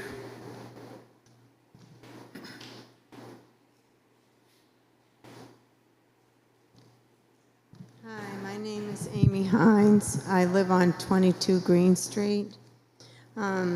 If you could bring the mic a little lower. Okay. Thank you. Okay. There you go. Well, anyway, I have to admit, I have the same concerns. You're right, Crescent across the way. I mean, I can't even get out of the street a lot of times. And I've already seen, I don't know how many accidents. So it's already difficult for me to even get to my house, to be honest. And so I don't know what the answer is to all of this, but I do believe that they have other options in adding more parking. There's other ways of doing this. They don't need to take Green Street and use it as a loop or whatever they need to do. I just feel like we already went through a similar situation, you know, with the rink being temporary. We just said, oh, well, you know, it's temporary. And there you go. It's plunked right in the middle there, you know. And it's permanent, you know. And we listened to a lot of noise, and yes, they put a building around it, but even then, even my daughter visiting said, what is that noise? And I said, well, they're starting up the rink, you know. And she said, I can't believe you have to listen to that. And let me tell you, if this goes through, I think they have other objectives in mind. You know, it's not just this parking area that they plan on doing. It's something bigger than that. Well, anyways, thank you for listening to my concerns. Thank you. Thank you. Hi, I'm Ed Hines at 22 Green Street. I just want to reiterate some of the things that Mr. Thurston had said about, Green Street and that area is a very dangerous intersection. I'm not opposed to people using our street, okay? But I wish people would be respectful of the speed limit. The other thing is, this thing, having multiple exits out of Brewster is very safe. Closing some of this stuff off doesn't make any sense whatsoever. And I think whatever's going on here with whatever they're trying to do, there's another agenda. They shoved the sun up our ass that the rink was going to be temporary. Now it's permanent. And it's like, yeah, you give them an inch, they're going to take a mile. They talk about being good neighbors and the safety of their residents and staff. You go through there and look at those buildings, okay? The safety of their students, they're fire traps. Put the money into the buildings and fix the buildings. Those entrances have been there forever. And closing any of them off would create more of a problem, people coming in or leaving Brewster. So whatever's going on there is ridiculous. So I appreciate you folks listening, and by the way, this isn't up to you to fix this problem. This isn't your problem. This is Brewster's problem, and they should come up with a solution, a reasonable one, and put all the cards on the table, not bullshit everybody, and do one thing and then do another. It's deceitful, it's dishonest, and it's not being a good neighbor. Thank you. Thank you. Would anybody else from the public like to speak? All right, well, then we'll close the public hearing. Speak to that. So that plan up there that you have, is that the plan that you're submitting? Yes. Yeah, Because that plan has the fire lane on it. You just said that wasn't the plan.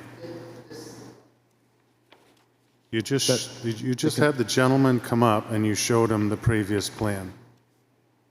That's with all the data on it. Is Yes. that the plan? That matches what we've submitted, yes. The previous one, the one that you just showed the gentleman,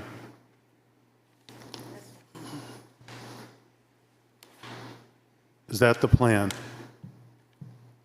That is an illustrative plan showing vehicular flow so through you just the told campus. me that the fire lane wasn't part of the plan, but it's on that plan right there.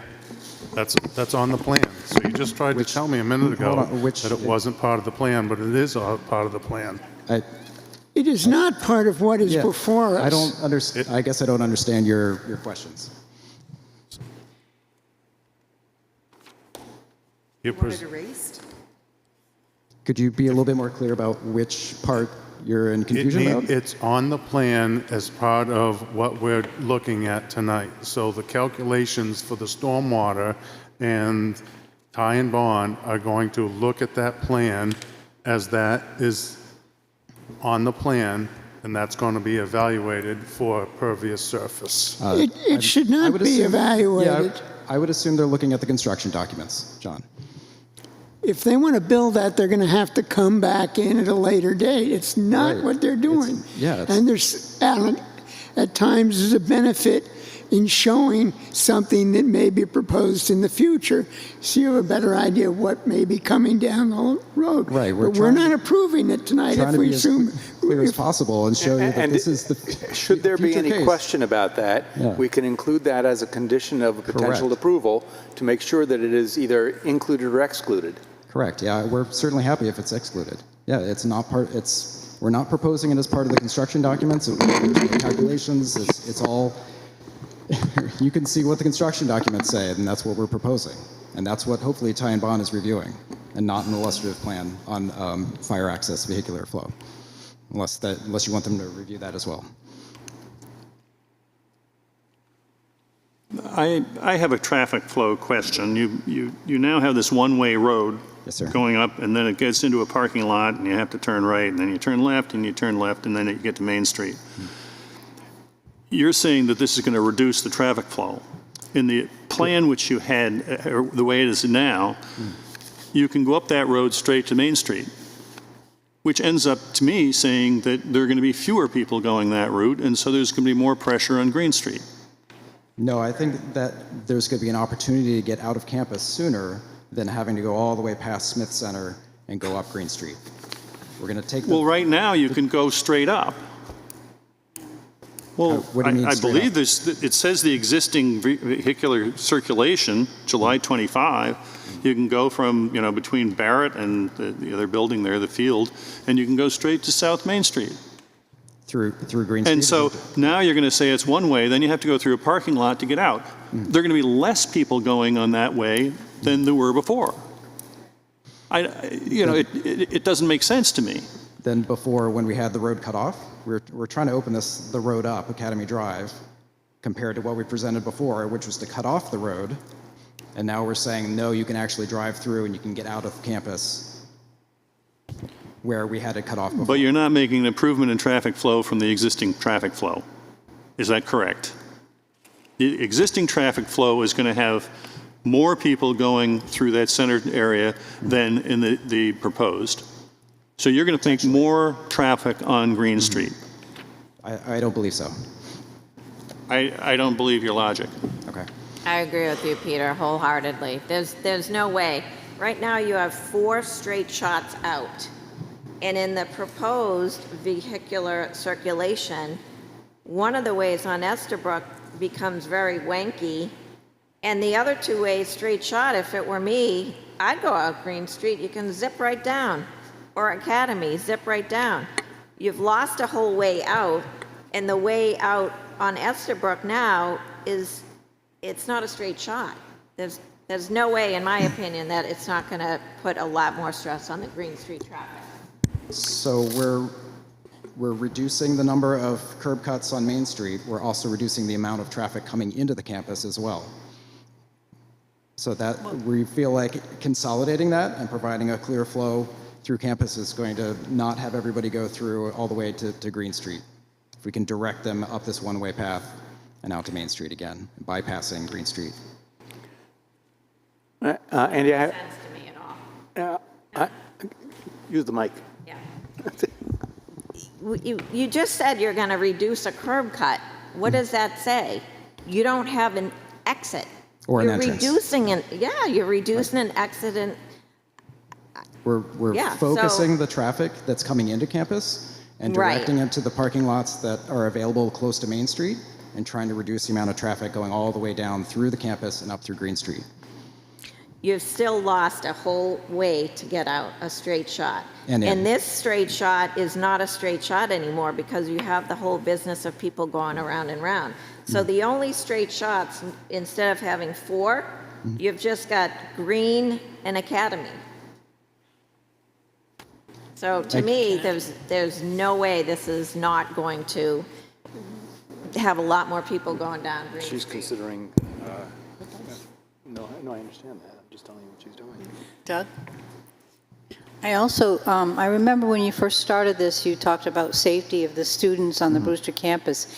And it seems to me if you're funneling one road of traffic right into the parking lot, I mean, if you're in the parking lot already, you're probably going a little slow because you're looking for a space. If you're coming up here and you just want to get out, you may not be going all that slow. And maybe the students are safe, but people who are coming, maybe with small children, into that parking lot, now they're facing people who are just want to bolt and get out.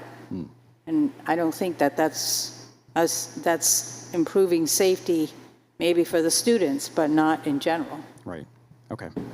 Andy, I have a question on a point that was raised earlier. Of course. There are some, south of the Barrett lot, there are some, shown on the plan, are some long parking spaces, which I presume are where the buses would park. Is that accurate? South of Green Street? Where the no, I'm sorry. South of Estabrook, in front of the Smith Center, essentially. Got it. There's some long parking spaces shown on the plan. Are those where buses would normally park? That I would leave as an operations question for Peter. Is that? Those were bus spots that were approved in the parking plan in Okay. 2002. Which is fine. And is it in fact possible for them to exit if they're parked there, is it reasonable for them to exit anywhere other than Green Street? Right now, some of them back up to the area which is called Mudge Corner, which is right at the southeast side of the turf field, and they'll back up there and go straight out that way. If the will of the board, I think, if I'm reading the room, there's one other lever we can pull here, which is our Clark Road exit, right? It's not one that we want to open up for incoming traffic, but we could open it up for exit-only traffic. So it's kind of one of these, a lever I wanted to hold to pull unless we had to. But I think if I'm reading the room, I think even though to Nancy's point, we have decreased an entrance onto campus, but we have also changed an exit to make it a little bit more difficult to get through, making it one way and having it spill out into a parking lot. If it would be a condition of approval, we would be willing to open up the Clark Road exit for exit only. Our ask would be that it would be for weekdays only because we worry about people coming in on weekends. But that's where we would like to see for that. We're trying to eliminate that, but that is a lever we could pull and we would be willing to as an institution. And I know Julie spoke to that at the last 2 meetings of something that she brought up. And to her point, I do believe it would give people another egress out of campus. And if you think about that egress, it spills out through Kate Park through 2 separate exits, so 2 separate egresses. And to John's point, without Crescent Lake Road or another road across from either of those exits. So it doesn't create traffic where you have it on one side of Main and the other. That's a good suggestion. Thank you, Peter. Yeah. And so would you also communicate to the people that use the Brewster Academy campus that Green Street is not the traffic flow area to be used if you're going to open up Clark Road and have the other entrance into, because we've already gone around this. So if you're going to read the room, you might as well make the plan happen, because if you're reading the room, it's up to you. I think keep the speed bumps, please. Yeah, we'd still be okay with the speed bump at the end of Green Street, no problem on our side of the pillars. We have no issue with that at all, and I agree with Peter that does help buffer down any type of speed that people could get there.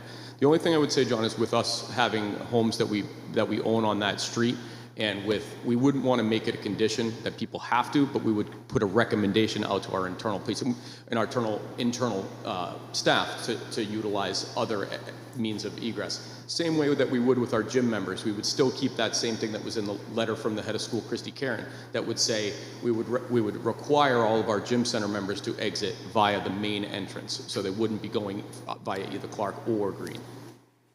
And we'd also want to, should you use the Clark Road, let's call it exit, as opposed to entrance, then of course we'd have to get a read on, or an opportunity for the Clark Road residents to give feedback as well. Yep, I certainly understand that, but I just, when I'm hearing, we're trying to make the best of what we have learned from the 3 or 4 previous meetings that we've been here, and I do believe that opening that extra lever to pull for reduction in traffic could help. How are you going to enforce your regulation that the people using the gym space from townspeople don't use Green Street? How are you going to enforce that? You said you're going to. Each year we have a meeting with all gym members. We bring them in, a very good group of people. And how are you going to enforce? You're going to have somebody out there watching them? I don't think that would be.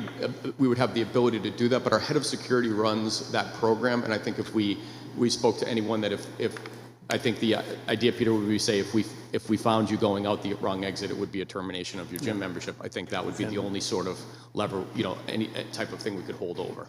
And one speed bump is something people say, yeah, I got a speed bump. If you had 3 in there, they're going to say, maybe I don't want to go that way. But you seem to avoid that. You could also put in a gate that the fire department can get through, but you seem to avoid that. But remember, we own 3 homes on that road. It would be tough for us to eliminate our use to be able to use a public road. And at our core, we don't believe that we need to eliminate the use of a public road that's next to our campus. So reduce, yes, but eliminate, I don't believe that. I think one of the things that would help getting people off of Green Street is to flatten where people just discussed a pinch point. Beyond that, flatten the roadway out so that you're not heading toward Green Street and then going right toward Clark, so that it's natural to stay on that path to Clark Road. What do you mean by, just define flatten? So that, Oh yeah, I mean, if we when we rework pavement in that area, we have two different proposals for pavement remediation in that area.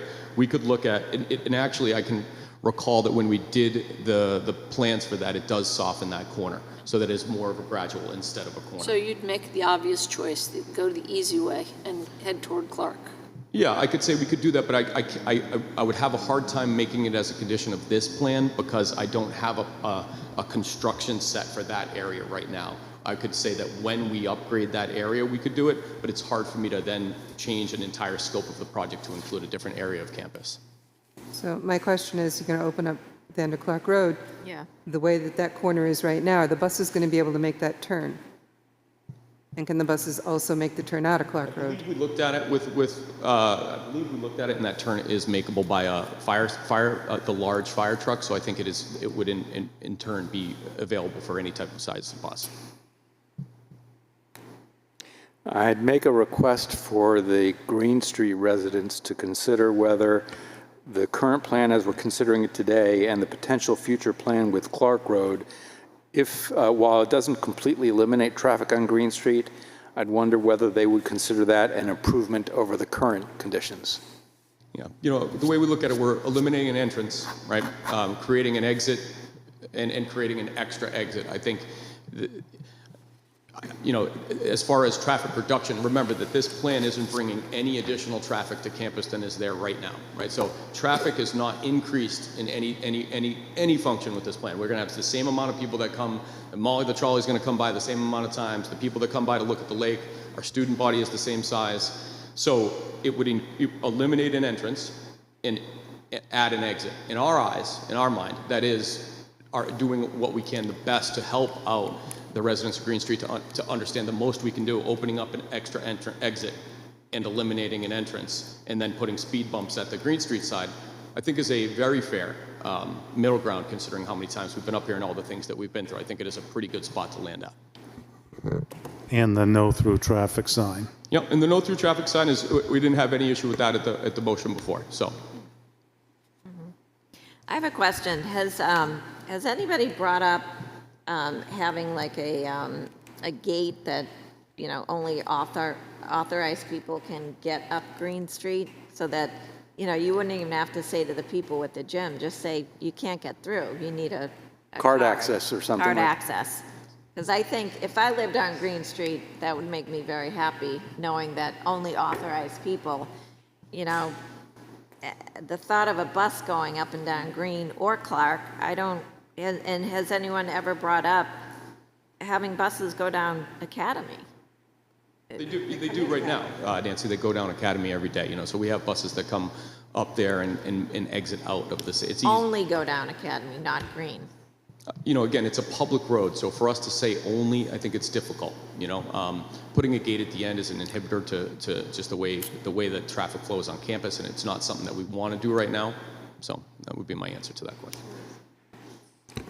So that was an interesting comment you just made there, because it sounded for a minute like you wanted to work with it, but that comment that you made right there saying, well, we don't think we would be able to keep the buses from going down Green Street. That's It's not that we don't think we would be able to. I don't think we should be required to. It's a public road, you know, and if a bus needs to go down that road, it's just as if it goes down.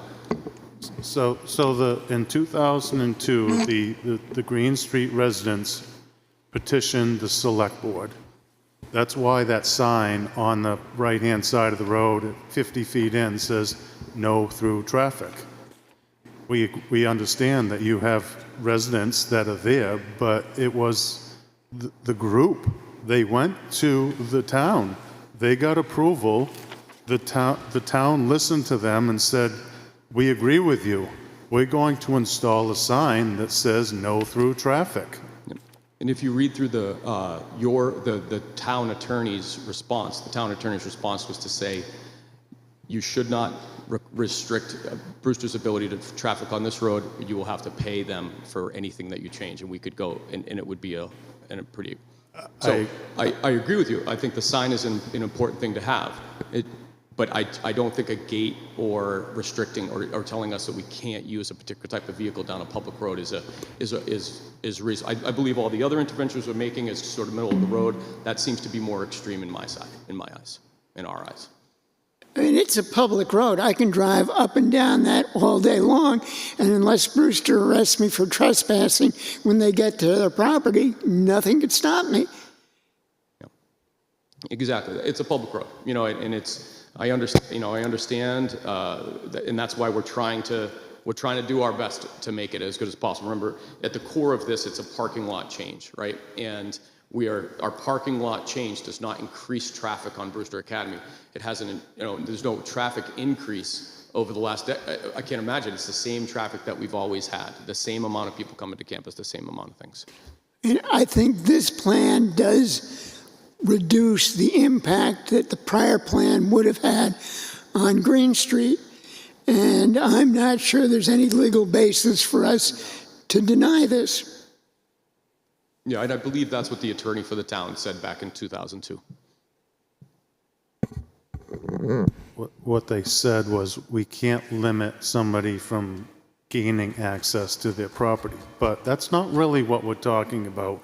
We're talking about working with this board and reading this board right here, and for you to be able to say to the people that bring all the sports teams and send a memo to say, please use our main entrance with your buses and refrain from using Green Street. I mean, I don't think that's a lot to ask for. And John, I think that's perfectly reasonable, but for us to require or have a penalty for if someone does, I think that's the rub. We can absolutely say we recommend that you use this. That's the way we want people to go, and I believe it will go well that way. But for requirement, it's just tough. Enforcement and anything like that is really difficult. And so I think we're on this. I think we're speaking from the same hymnal there. I agree with you. I guess what I'd ask you is, would you like us to consider the current plan, or would you prefer to come back with a revised plan that includes Clark Road? I mean, I would like you guys to consider a plan that we could get approval for, or approval with a contingent upon X, Y, Z. If we, in my heart of hearts, I don't want to have to come back here in 2 weeks, and it's also very difficult. We only got the town planner's report at 5 p.m. today. That's a very difficult situation to put the people in that are on this side of the podium. I agree. So, not looking forward to having to go through that again. I'm sure I don't want to have Sean and Andy back up. If we could get a contingent approval based on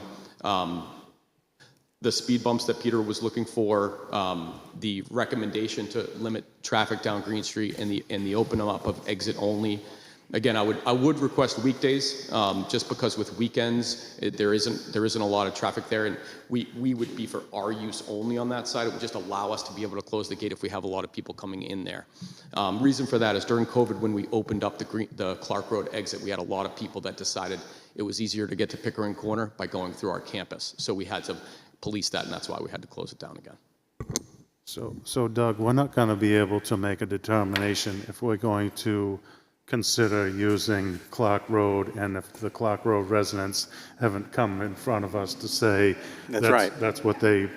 So it's my understanding that the Clark Road residents, all the abutters to our property, got the but it's because it's a substantive change of the plan. Is that yes. Okay. Mm-hmm. And I'd like to see on the plan the easing of that corner that heads you toward Green Street so that it favors Clark Road.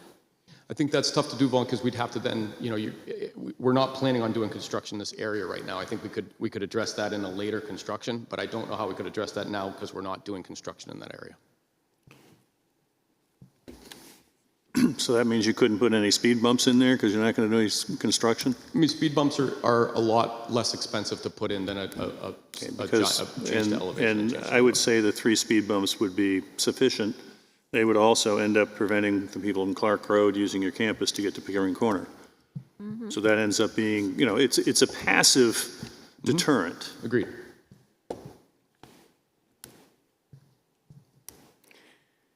Would anybody here consider a motion? I'd like to make a motion that we continue this public hearing to allow Clark residents and Brewster Academy to come in front of us with a revised plan. Kathy seconds. Further discussion? I would like to see all the revisions consistent on each sheet, because it's confusing when you look at all, 3 sheets that say July 1, and they're not the same. Yeah, I don't know what what you guys have for paperwork on the back end. I just know that we submitted again on the 8th for a new packet, so I can't speak to that. Yep, okay. And I think that you also would need to have the positions of the 3 speed bumps there so that they would be visible and so that people would know that they would be part of the plan. And my thought, Peter, is, and I imagine that you're at this too, one would be at the intersection here by Vaughan. Therefore, it's the main road, and that would cover you on both sides. So anybody that was going right or left would have that. So Green or Clark. Right. The idea is you'd like to make that an obnoxious way to go. And right now, that's the way I would go. Yeah.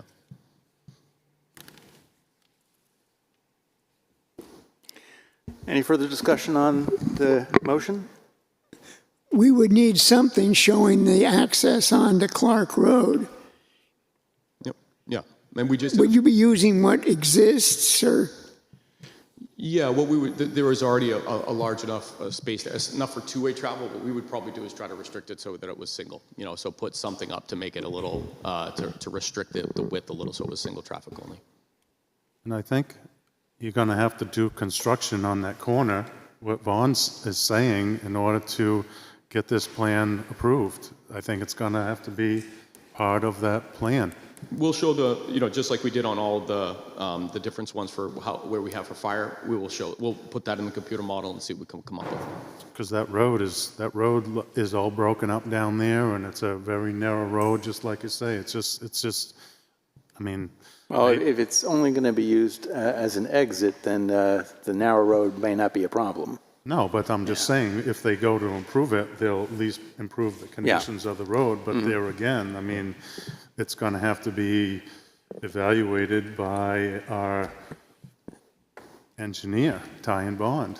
And we just did a large bittersweet removal in that area too. There was a place that was inundated, and actually it has a clear view to the left that you wouldn't have had if we were here maybe 3 weeks ago. All right, so motion's been made. All in favor? No? I'm sorry. We need a motion to a date certain. Yes, that's right. So If you're going to consider August 5th, which is what happened the last time you requested 2 weeks, keep in mind, yes, the town planner, Shanna did just provide her recommendation this afternoon, late in the day. However, it doesn't, when the applicant provides the board 6 days to have a turnaround of a third-party engineer and staff review, that's not really convenient either. Yeah, so, although that wasn't our request. You requested, so we met. So it wasn't our request. I'm just saying, keep that in mind when you continue it to August 5th. That only gives us 2 weeks. And our new planner starts August 4th. Yeah. Go to the next So I don't think it's going to, the next date in August. the next date is August 19th. Is that enough? What do you think about that? If we can get the plan. What I want to do is put a shovel in the ground to start a project, and it's harder the more times that we have to come before you. I want to say the 5th, but I also want to make sure that you guys have your time to do due diligence. It is incredibly difficult to only get information, 19 minutes before the meeting. So I agree, and I apologize for that. especially when we meet our obligations that were set forth by this board. So again, it's just it's just difficult. How can we manage a response with and we're available. Anything can be sent to us, and we're happy to go back and forth with Tithe and Bond. August 19th, is that what you said? So my other concern is that I know that on the meeting on August 5th, there are going to be a couple of absences from the board, and that would provide a lack of continuity for the meeting. So I would propose we continue this to August 19th. Yeah, if you feel that that's the best date, we'll work with you on it. Right. So John, can we amend that to your motion? As noted. So it would be amended to, we would continue this to August 19th at 7 p.m. here in the Great Hall.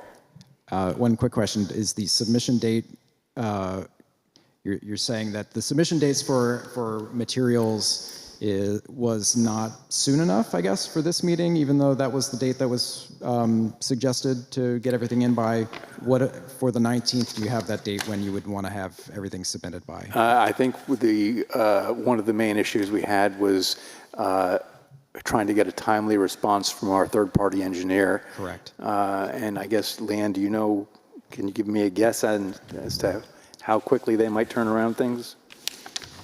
I cannot guess what their workload is. Yeah. However, we can put a time constraint on when we receive the material, and I would recommend 1 week. All right, so that we have 3 weeks or 2.5 weeks technically. To generate it. To generate. Yeah. So that would be the 12th. Okay, so you want everything 3 weeks in advance of the 19th, is what you were saying? Today is July 15th, right. Tuesday. Mm-hmm. I would recommend submittal of all proposed material by the 22nd. But 27th? 22nd. 22nd, thank you. 7 days. So, okay, that's what I wanted to double check. You want all this revised in 1 week? That's a challenge. I'm just asking for clarification. And that's different than what's at the advertised date for application deadlines? Is that correct? It's what? That is a different date than what is advertised on your website for there's application deadline dates that are. This isn't a new application. This is a continuance. Okay, that's what I'm asking. I'm just asking if that deviates. Our assumption is that the date that's listed on the website for application timeline is what we should be hitting, because that gives you enough time to do the reviews that you guys need to do. So it sounds like you need additional time. I just want to clarify. And if the board wishes them to go back to TRC, since there's been several numeration, changes, that also allows them to go back to TRC. Totally. Or we can do an internal. Since everybody's going, well, I don't know if it's enough time. Should it get bumped one more meeting? I really don't want to do that as long as it's No, thank now. you. Just saying. No. There's no need for that. It's either going to pass or it's not. August 19th provides enough time. Okay. All right. All in favor? Aye. Any opposed? All right, thank you. Thank you, Doc. The next item on the agenda is D&M Homes LLC special use permit, permanent impacts to the wetland buffer for fill and grading, 9 Christopher Court, tax map 143-017, case 2025-21.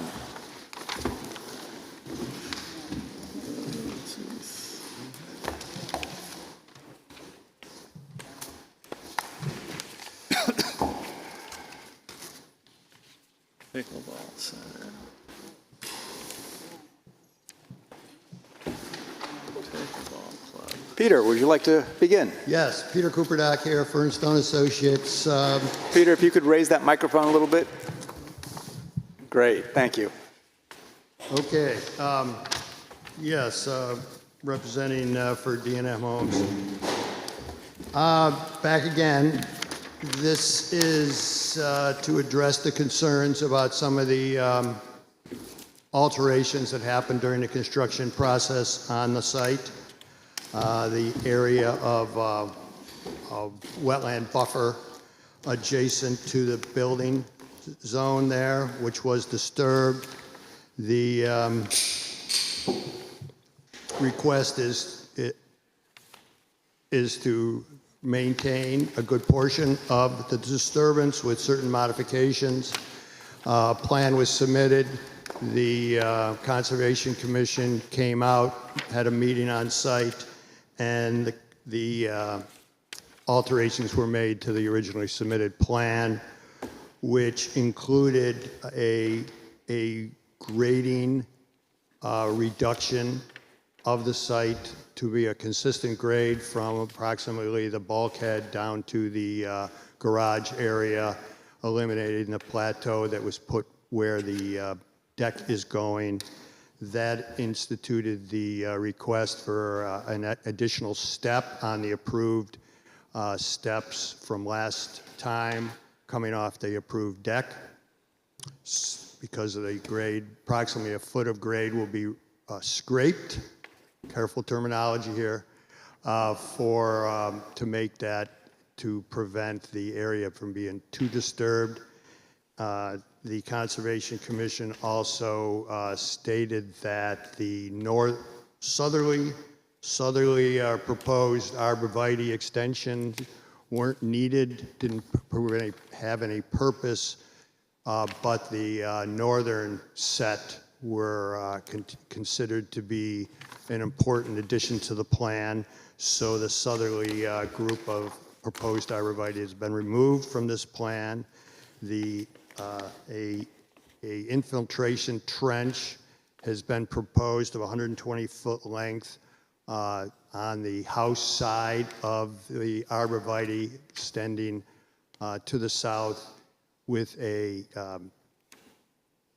filter fabric containing stone with a pipe that would exit into a rain garden that would be constructed at the turnaround, at the base of the turnaround in the lower elevation of the property to take any runoff. The infiltration trench would take any runoff that would come off the area behind the building and infiltrate into the ground and be funneled into the rain garden and be filtered through the soil and have no direct impact to the wetland. The area between the arborvitae and the wetland would be regraded into a more gentle slope, thereby reducing a potential erosion area.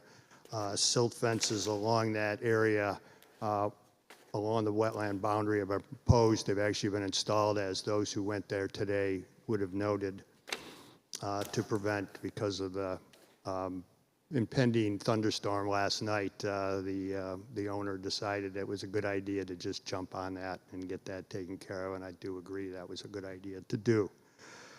So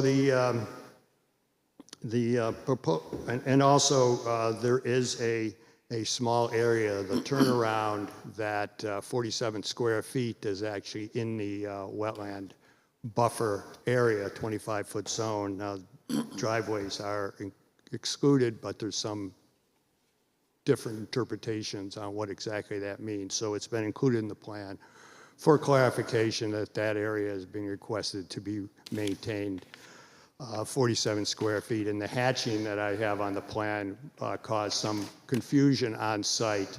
That is just the black lines there are just hatching, signifying the 47 square feet. I'm not proposing putting Jersey barriers up there or anything like that.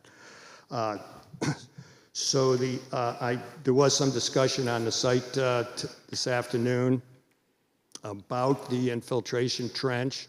The infiltration trench, as is shown in the cross section there, is a area of where a trench is dug 3 feet deep, 2 feet wide, where it's lined with filter fabric filled with stone, crushed stone, and then packed, covered over with a couple inches of stone on top, so that any runoff that comes along that area would go into the stone, down it through the filter fabric and into the pipe if it reached that far, and then onto the rain garden, where there's enough volume capacity in that rain garden that it wouldn't fill up and overflow. It would gently percolate into the soil.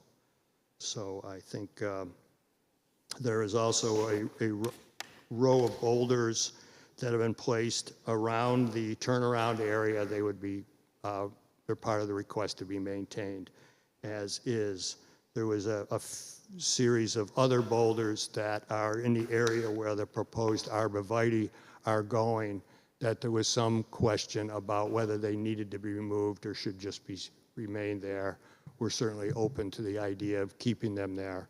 I just proposed to remove them just to get the slope down to the wetland at the same grade behind the other arborvitae. But it's certainly fine to me, less disturbance if they stayed there. So, and then the 4-foot step. So I just wanted to make sure that the understood what the scraping would do. There is, as those who were there today would have seen, the area where the proposed deck is levels out from the bulkhead to that area and then drops down at a moderate slope. That area would be all turned into a continuous grade all the way down from the bulkhead down to the end of the garage, and therefore any runoff that came down that hill wouldn't all of a sudden increase its velocity and cause any erosion in that area. So is there any questions? Before anybody comments, I'd just like to make for the record, at the site visit at 6:15 today, present there was myself, Roger Murray, Peter Goodwin, Julie Jacobs, Nancy Wiley, John Thurston, Steve Webster, and from the Conservation Commission, Lenore Clark. And Yeah. I'm sorry, and Vaughn Dugan. Thank you. Sorry, Vaughn. Doug, could we hear from the Conservation Commission now? At TRC, when she spoke, it really added a lot to this situation. Sure. Lenore, would you like to come up and speak?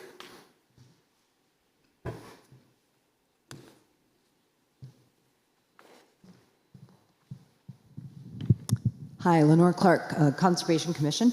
I'm not really sure what else I can add. I appreciate the opportunity to come speak, but I think Mr. Cooperdock covered the material that was included in my memo already pretty nicely. I feel like overall this is a pretty good, it's a bit of a compromise. I mean, there was a question about whether or not they should be asked to remove the entire amount of fill that had been placed, or whether it should be just left alone. I felt like this was a good compromise. I and the commission felt like this was a good compromise position, and it solves a few of the different issues.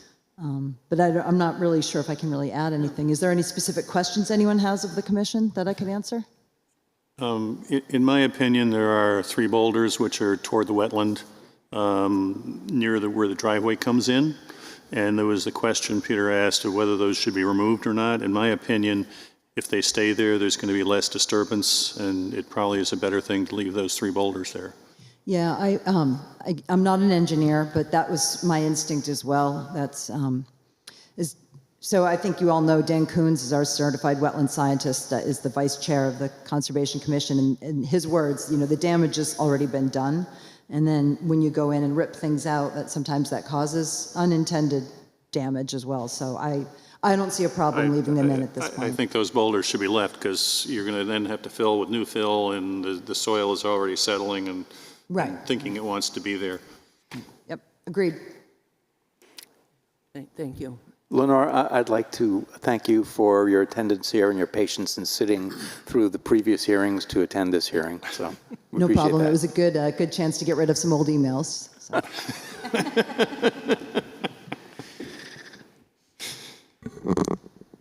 All right.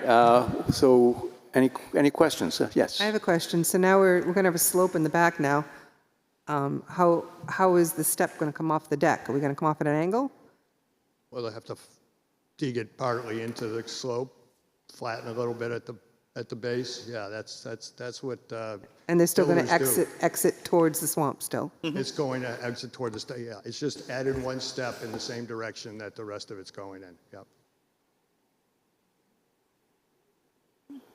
All right. Thank you, Peter, and thank you, Sean, for making the improvements to the back of the site. And like Lenore says, this is a compromise, and I think it will allow the owner to move forward, and everybody can move on. I think one of the big takeaways that the Conservation Commission wrote was that future projects should be flagged at the wetland buffer setback line, so that when people go to do construction, they know that this area is a wetland buffer setback and that it should be maintained as such. So that's for all the other people that are out there watching on TV. So to the infiltration trench. So the question comes into the technical aspect of the site. The site kind of slopes down from the back, comes from the woods, and then the grade of material starts increasing in that flat plateau area and then tapers off towards the driveway. The Conservation Commission suggested scraping a foot of material off the top to remove the plateau to allow the slope to be more gradual. And in doing that, the fact is that the proposal is to dig a 3-foot infiltration trench. I have concerns because if you take 3 feet and you subtract a foot, you might only have 2 feet of material left on that surface before you hit the natural ground underneath of it. So keep that in mind. The other fact there is when you create an infiltration trench, the whole concept of infiltration is to allow water to dump in, be held there, to infiltrate into the earth. In my opinion, the proposed plan, by having a long slot in the ground that all sheds downhill with a pipe at the bottom, essentially just drains the whole backyard. And it doesn't give each section in the backyard an area for water to drop in and to sink into the ground. If it all rains at once, all that water is all going to steam down through there.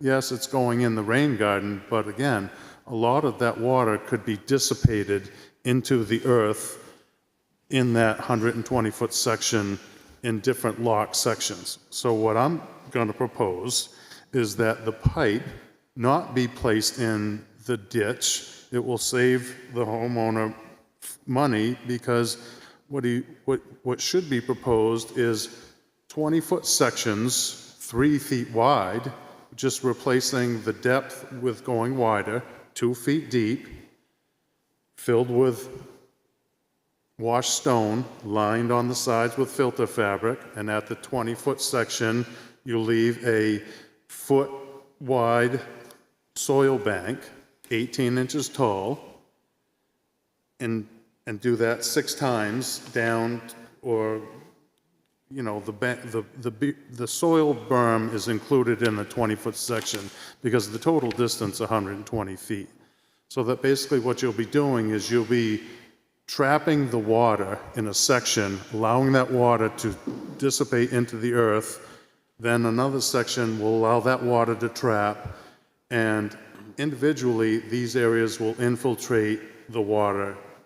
And then when you get down to the end, that area between where the soil berm is 18 inches tall, if that lock fills up, that water will eventually overtop. It will go to the next one and go to the next one, and then it will end up in the rain garden down at the bottom. And at the bottom one, if you want to put a pipe into the bottom one and run it into the base of the rain garden, so be it. Again, you could put one length of pipe as a nose coming out the last section and then just allow it to dump in. And then at the bottom of the rain garden, the elevation on the outside of the woods kind of slides off and tapers down in.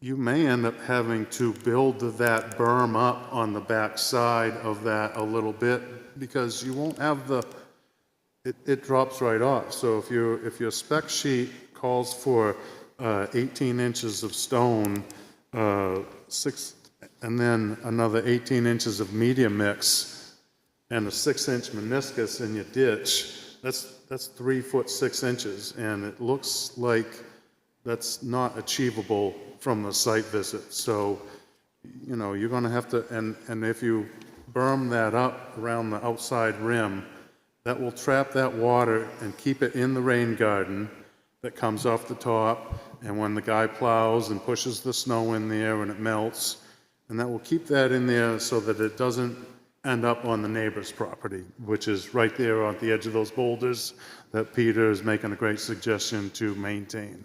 So that's my suggestion, and I hope the board goes along with it. Is that something that's attainable, Peter? Well, I totally agree with you about the rain garden. You know, looking closely out there, I saw, yeah, that would have to be bermed up on the outer edge. Totally agree there. That is a reasonable, request on that.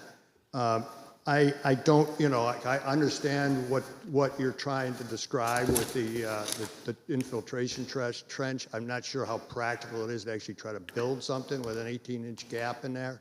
And I'm just, but the idea of not putting a pipe in there is, the reason you put a pipe in, you don't put it at the bottom, you put it halfway up, right? So that's, if it gets filled up enough, it doesn't overtop.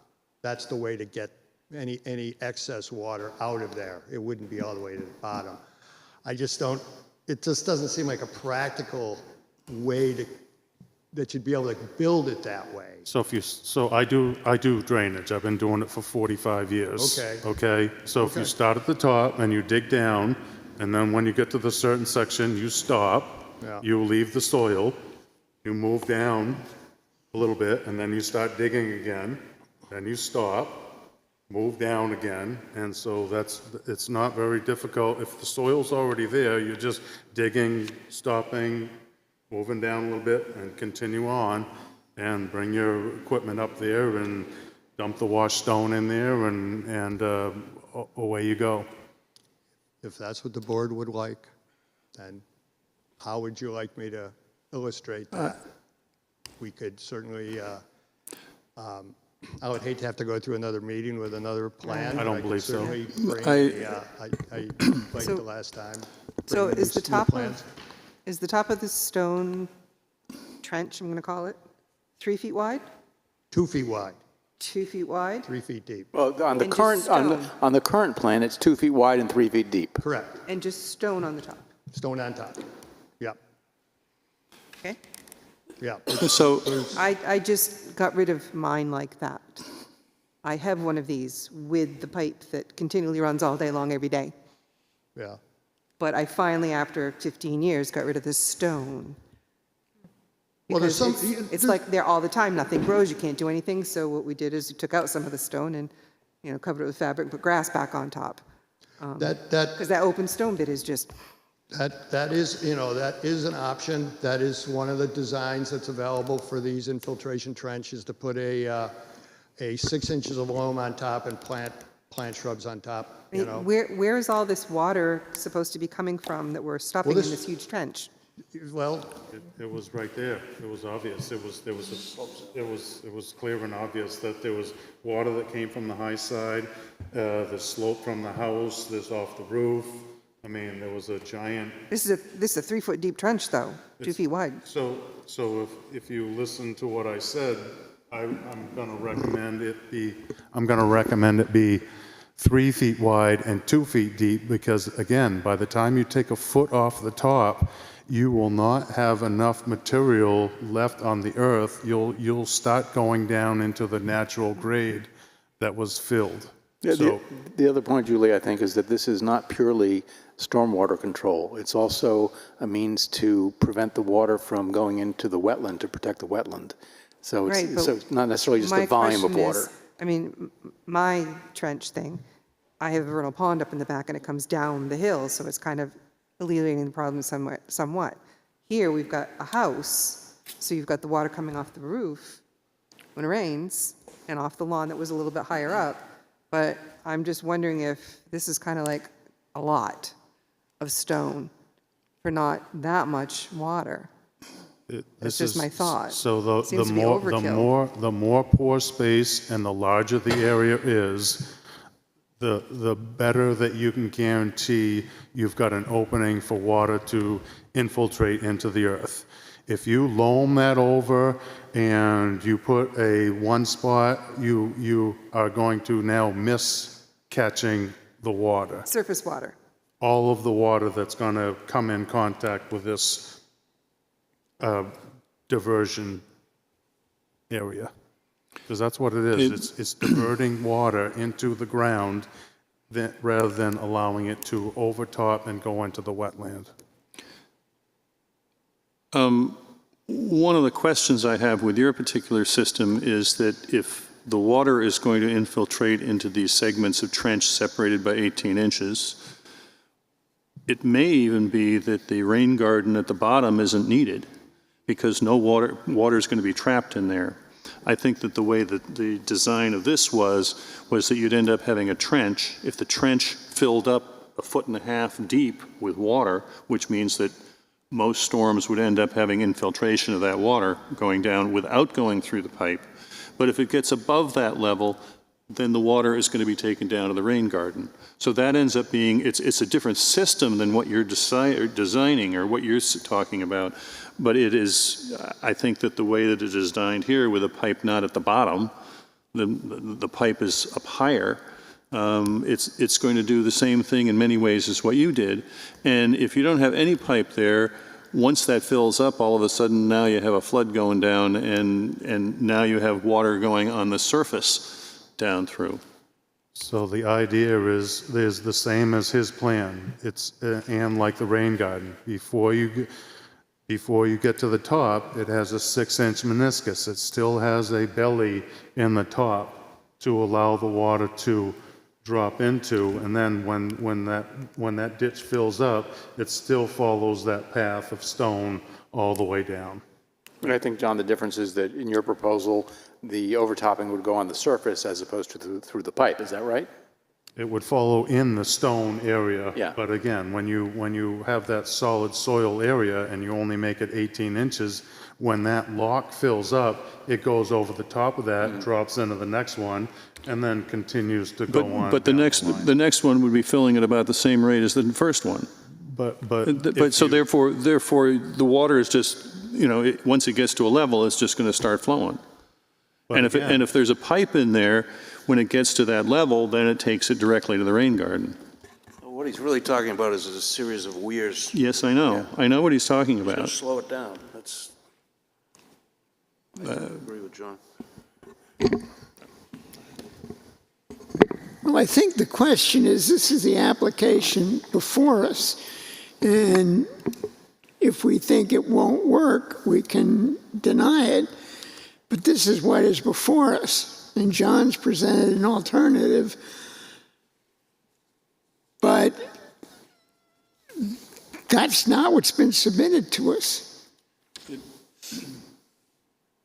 I don't think it's a major change, to tell you the truth. I think it's the same concept. It just has a little bit better technical aspect to it, which is a little bit more cutting edge.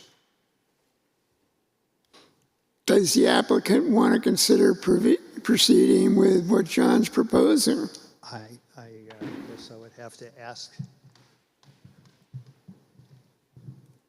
I will do what the board wants me to do. Sean, if you could introduce yourself. I'm sorry, Sean Dunn with D&M Homes. Either plan, I would go. I would actually ask Lenore what conservation would prefer on the two plans. But if the board wants to go the way John goes, I'm happy to do so. I got one more question, since we're talking about drainage and rocks and all that good stuff. When you got the pipe draining all this water down to this cute little rain garden that's only this deep, what happens when the tub gets full? Where does it go? We got a big rainstorm. So that pipe is flowing right out. We got a little pond You down say there. just this deep. It's actually very deep. It's 3 feet deep and 18 by 12. It's a remarkable amount of volume that's going to be in there. Yeah, it goes right through my yard, yes. Yeah. A lot of water. Yeah. So what happens when we just shoved it all into the rain garden? The rain garden's full. Where does it go? Well, it filtrates through the soil. That's what happens. But the idea that would fill up would seem remarkable. That's such a large volume of water. This is designed to be, bulletproof. So, Peter, would you say that the rain garden is sufficient to accept the volume of a 25-year storm, a 50-year storm, or? Yes, I would say any storm that, well, I don't know. A 100-year storm? 100-year storm. I could, I haven't done the calculations to it for this, but it's at a huge amount. You know, I've done some of these calculations that are required for shoreline permits, and this is way exceeded. I want this to be, I want it to work. I want it approved. I think as a planning board, we should not get into the design business. I think we should say, we don't think this is going to work, if that's the case, or this can work. We might find something that's a little better. I could do a nicer building, but, you know, it's not our job to do this. Our job is to say, is this approvable? Does it work? And I would recommend we approve this as drawn. This drawing was done by somebody who knows something about soil science, and he's a surveyor. And so therefore, I would agree with Vaughn that we are not people who are going to design systems. And I think that sometimes there's been cases when that's happened and it's caused us issues. Yeah, I would add to those comments by saying that while the proposal that John has come up with the weirs or the step system may be an improvement on this, that doesn't mean that this proposal that's presented to us is not sufficient. And you know, perhaps we could approve this plan as it's presented to us with an option to improve it along the lines of John's strategy.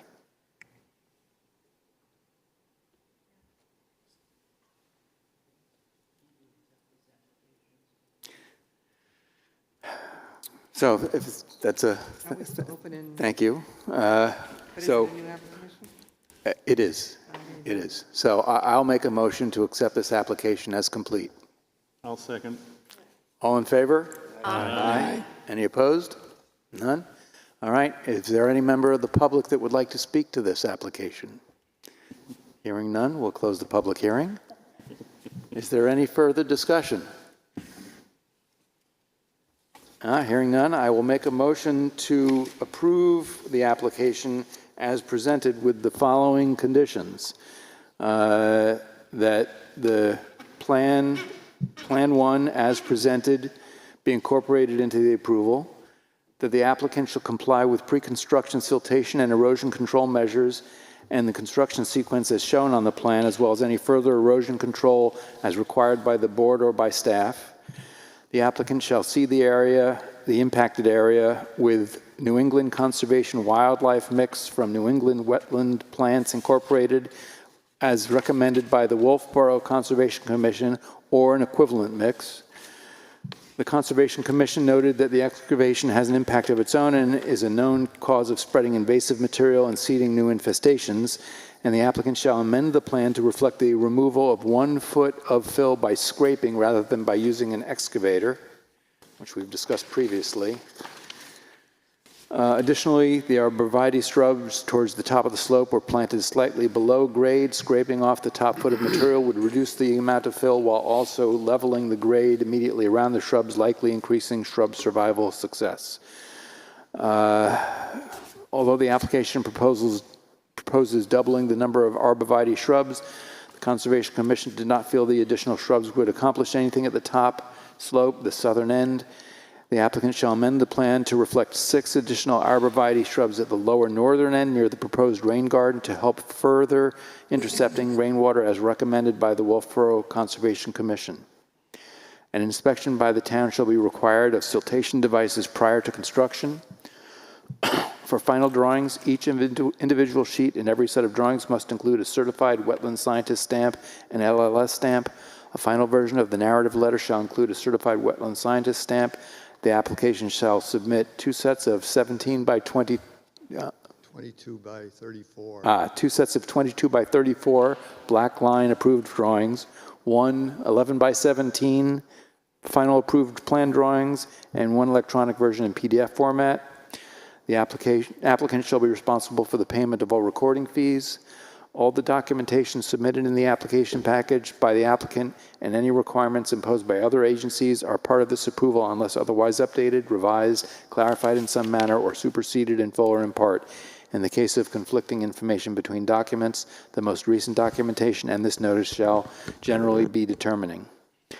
The applicant shall be required to monument the edge of the wetlands in compliance with 175-9.1 wetlands boundary monumentation. This includes that wetlands shall be delineated by a state of New Hampshire certified wetland scientist Markers shall be placed at 50-foot intervals along the total wetland boundary following its general contour. Care shall be taken to ensure the markers are placed with appropriate spacing at points closest to any proposed or existing structure located on the property. The cost shall be borne by the applicant or developer or their successors in interest. The applicant shall be responsible for submitting a letter of certification of the posting to the Code Enforcement Office prior to issuance of any building permit. The special use permit is valid for a period of 1 year from the date of issue per zoning section 175-186.c. The following appeals language shall be added to the notice of decision.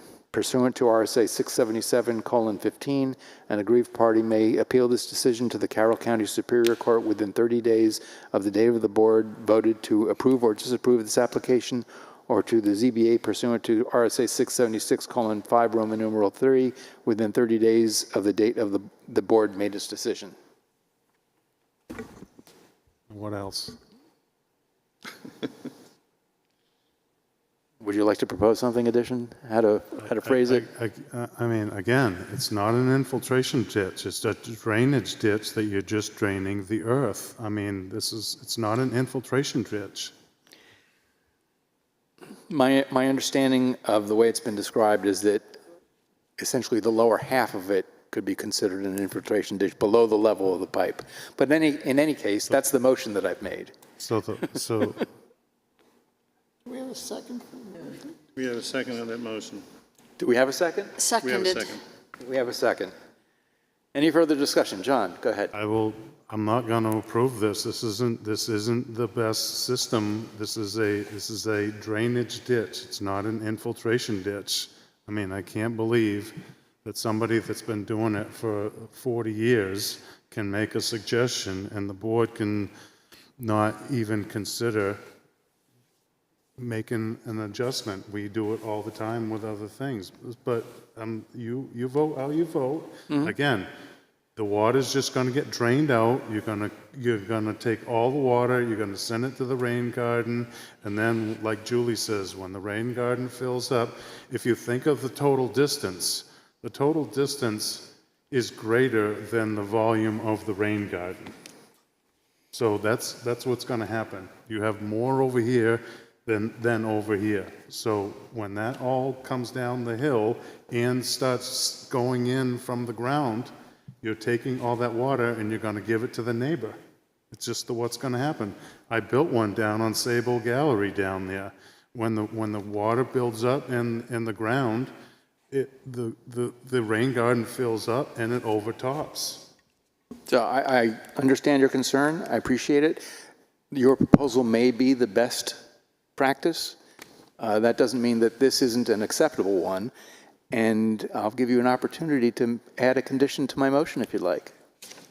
I would add the condition that would have 6 locks, the depth of the ditch be 3 feet wide, 2 feet deep, and 20-foot sections with an 18-inch barrier of solid soil between each section, and the pipe be removed, and then the ditch is lined with filter fabric on the sides.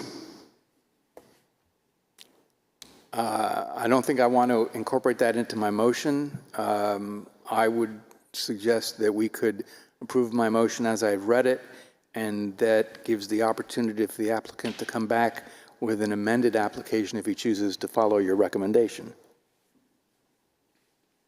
Any further discussion? All right, all in favor? Aye. Aye. Opposed? Aye. All right, the motion passes. Thank you. Very good. Findings of fact. All right, findings of fact. Thank you. We need it from pickleball too, I think.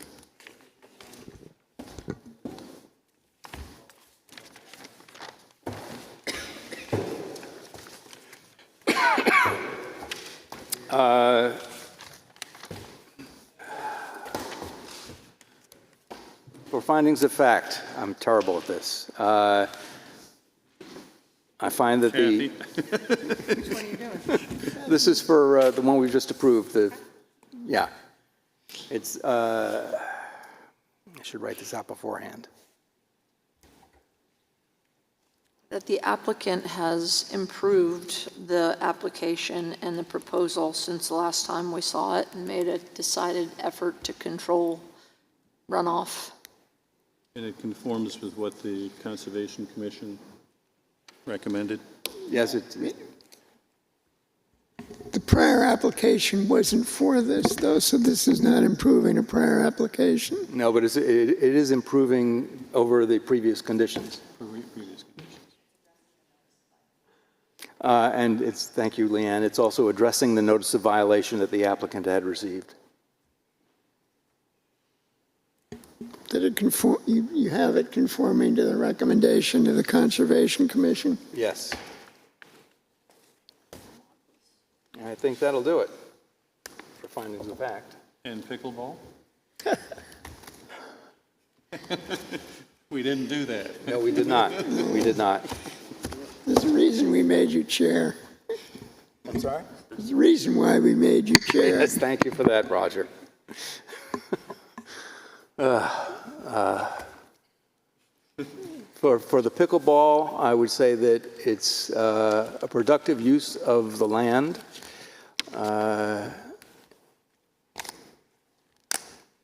It's a benefit to the community, as has been stated.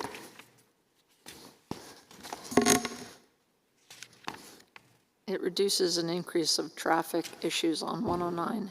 Yes, thank you, Vaughn. It reduces the impact of traffic on 109. And they're working to make the, vegetative buffers in between the road and the structures. Well, as part of that vegetative buffer, they're making their best effort to minimize the impact on the neighboring properties. Correct. And they obtained a special exception for the border adjustment for the outdoor permits, which is in accordance with the provisions of the Wolfeboro Planning and Zoning Ordinance, and they obtained an variance from the Board of Adjustment for the indoor courts.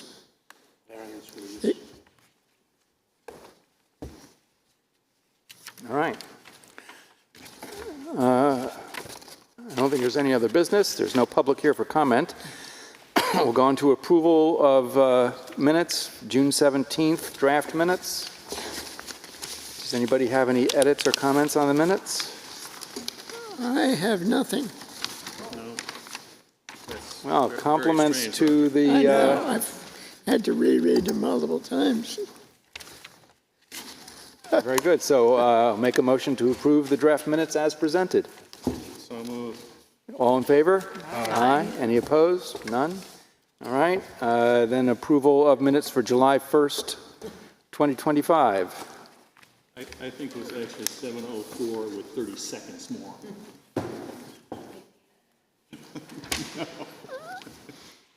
I have one suggestion under Brewster Academy. It said Doug Breskin requested a motion to continue, and I think that probably should state that Doug Breskin stated the applicant has requested a continuance. They didn't. We just did it. They did not. They didn't ask, but they didn't come. Correct. They didn't show. They didn't ask. That's right. So we did them a favor. And then we went through this. Yes. All right. Any other edits or changes to the minutes? So there's no edits. No edits. All right. I'll make a motion to approve the July 1st minutes as presented. Second. All in favor? Aye. Compliments to the minute taker. Yes, thank you for the numbering system again. And I'll make a motion to adjourn. Second. Peter seconds. All in favor? Aye. Thank you very much.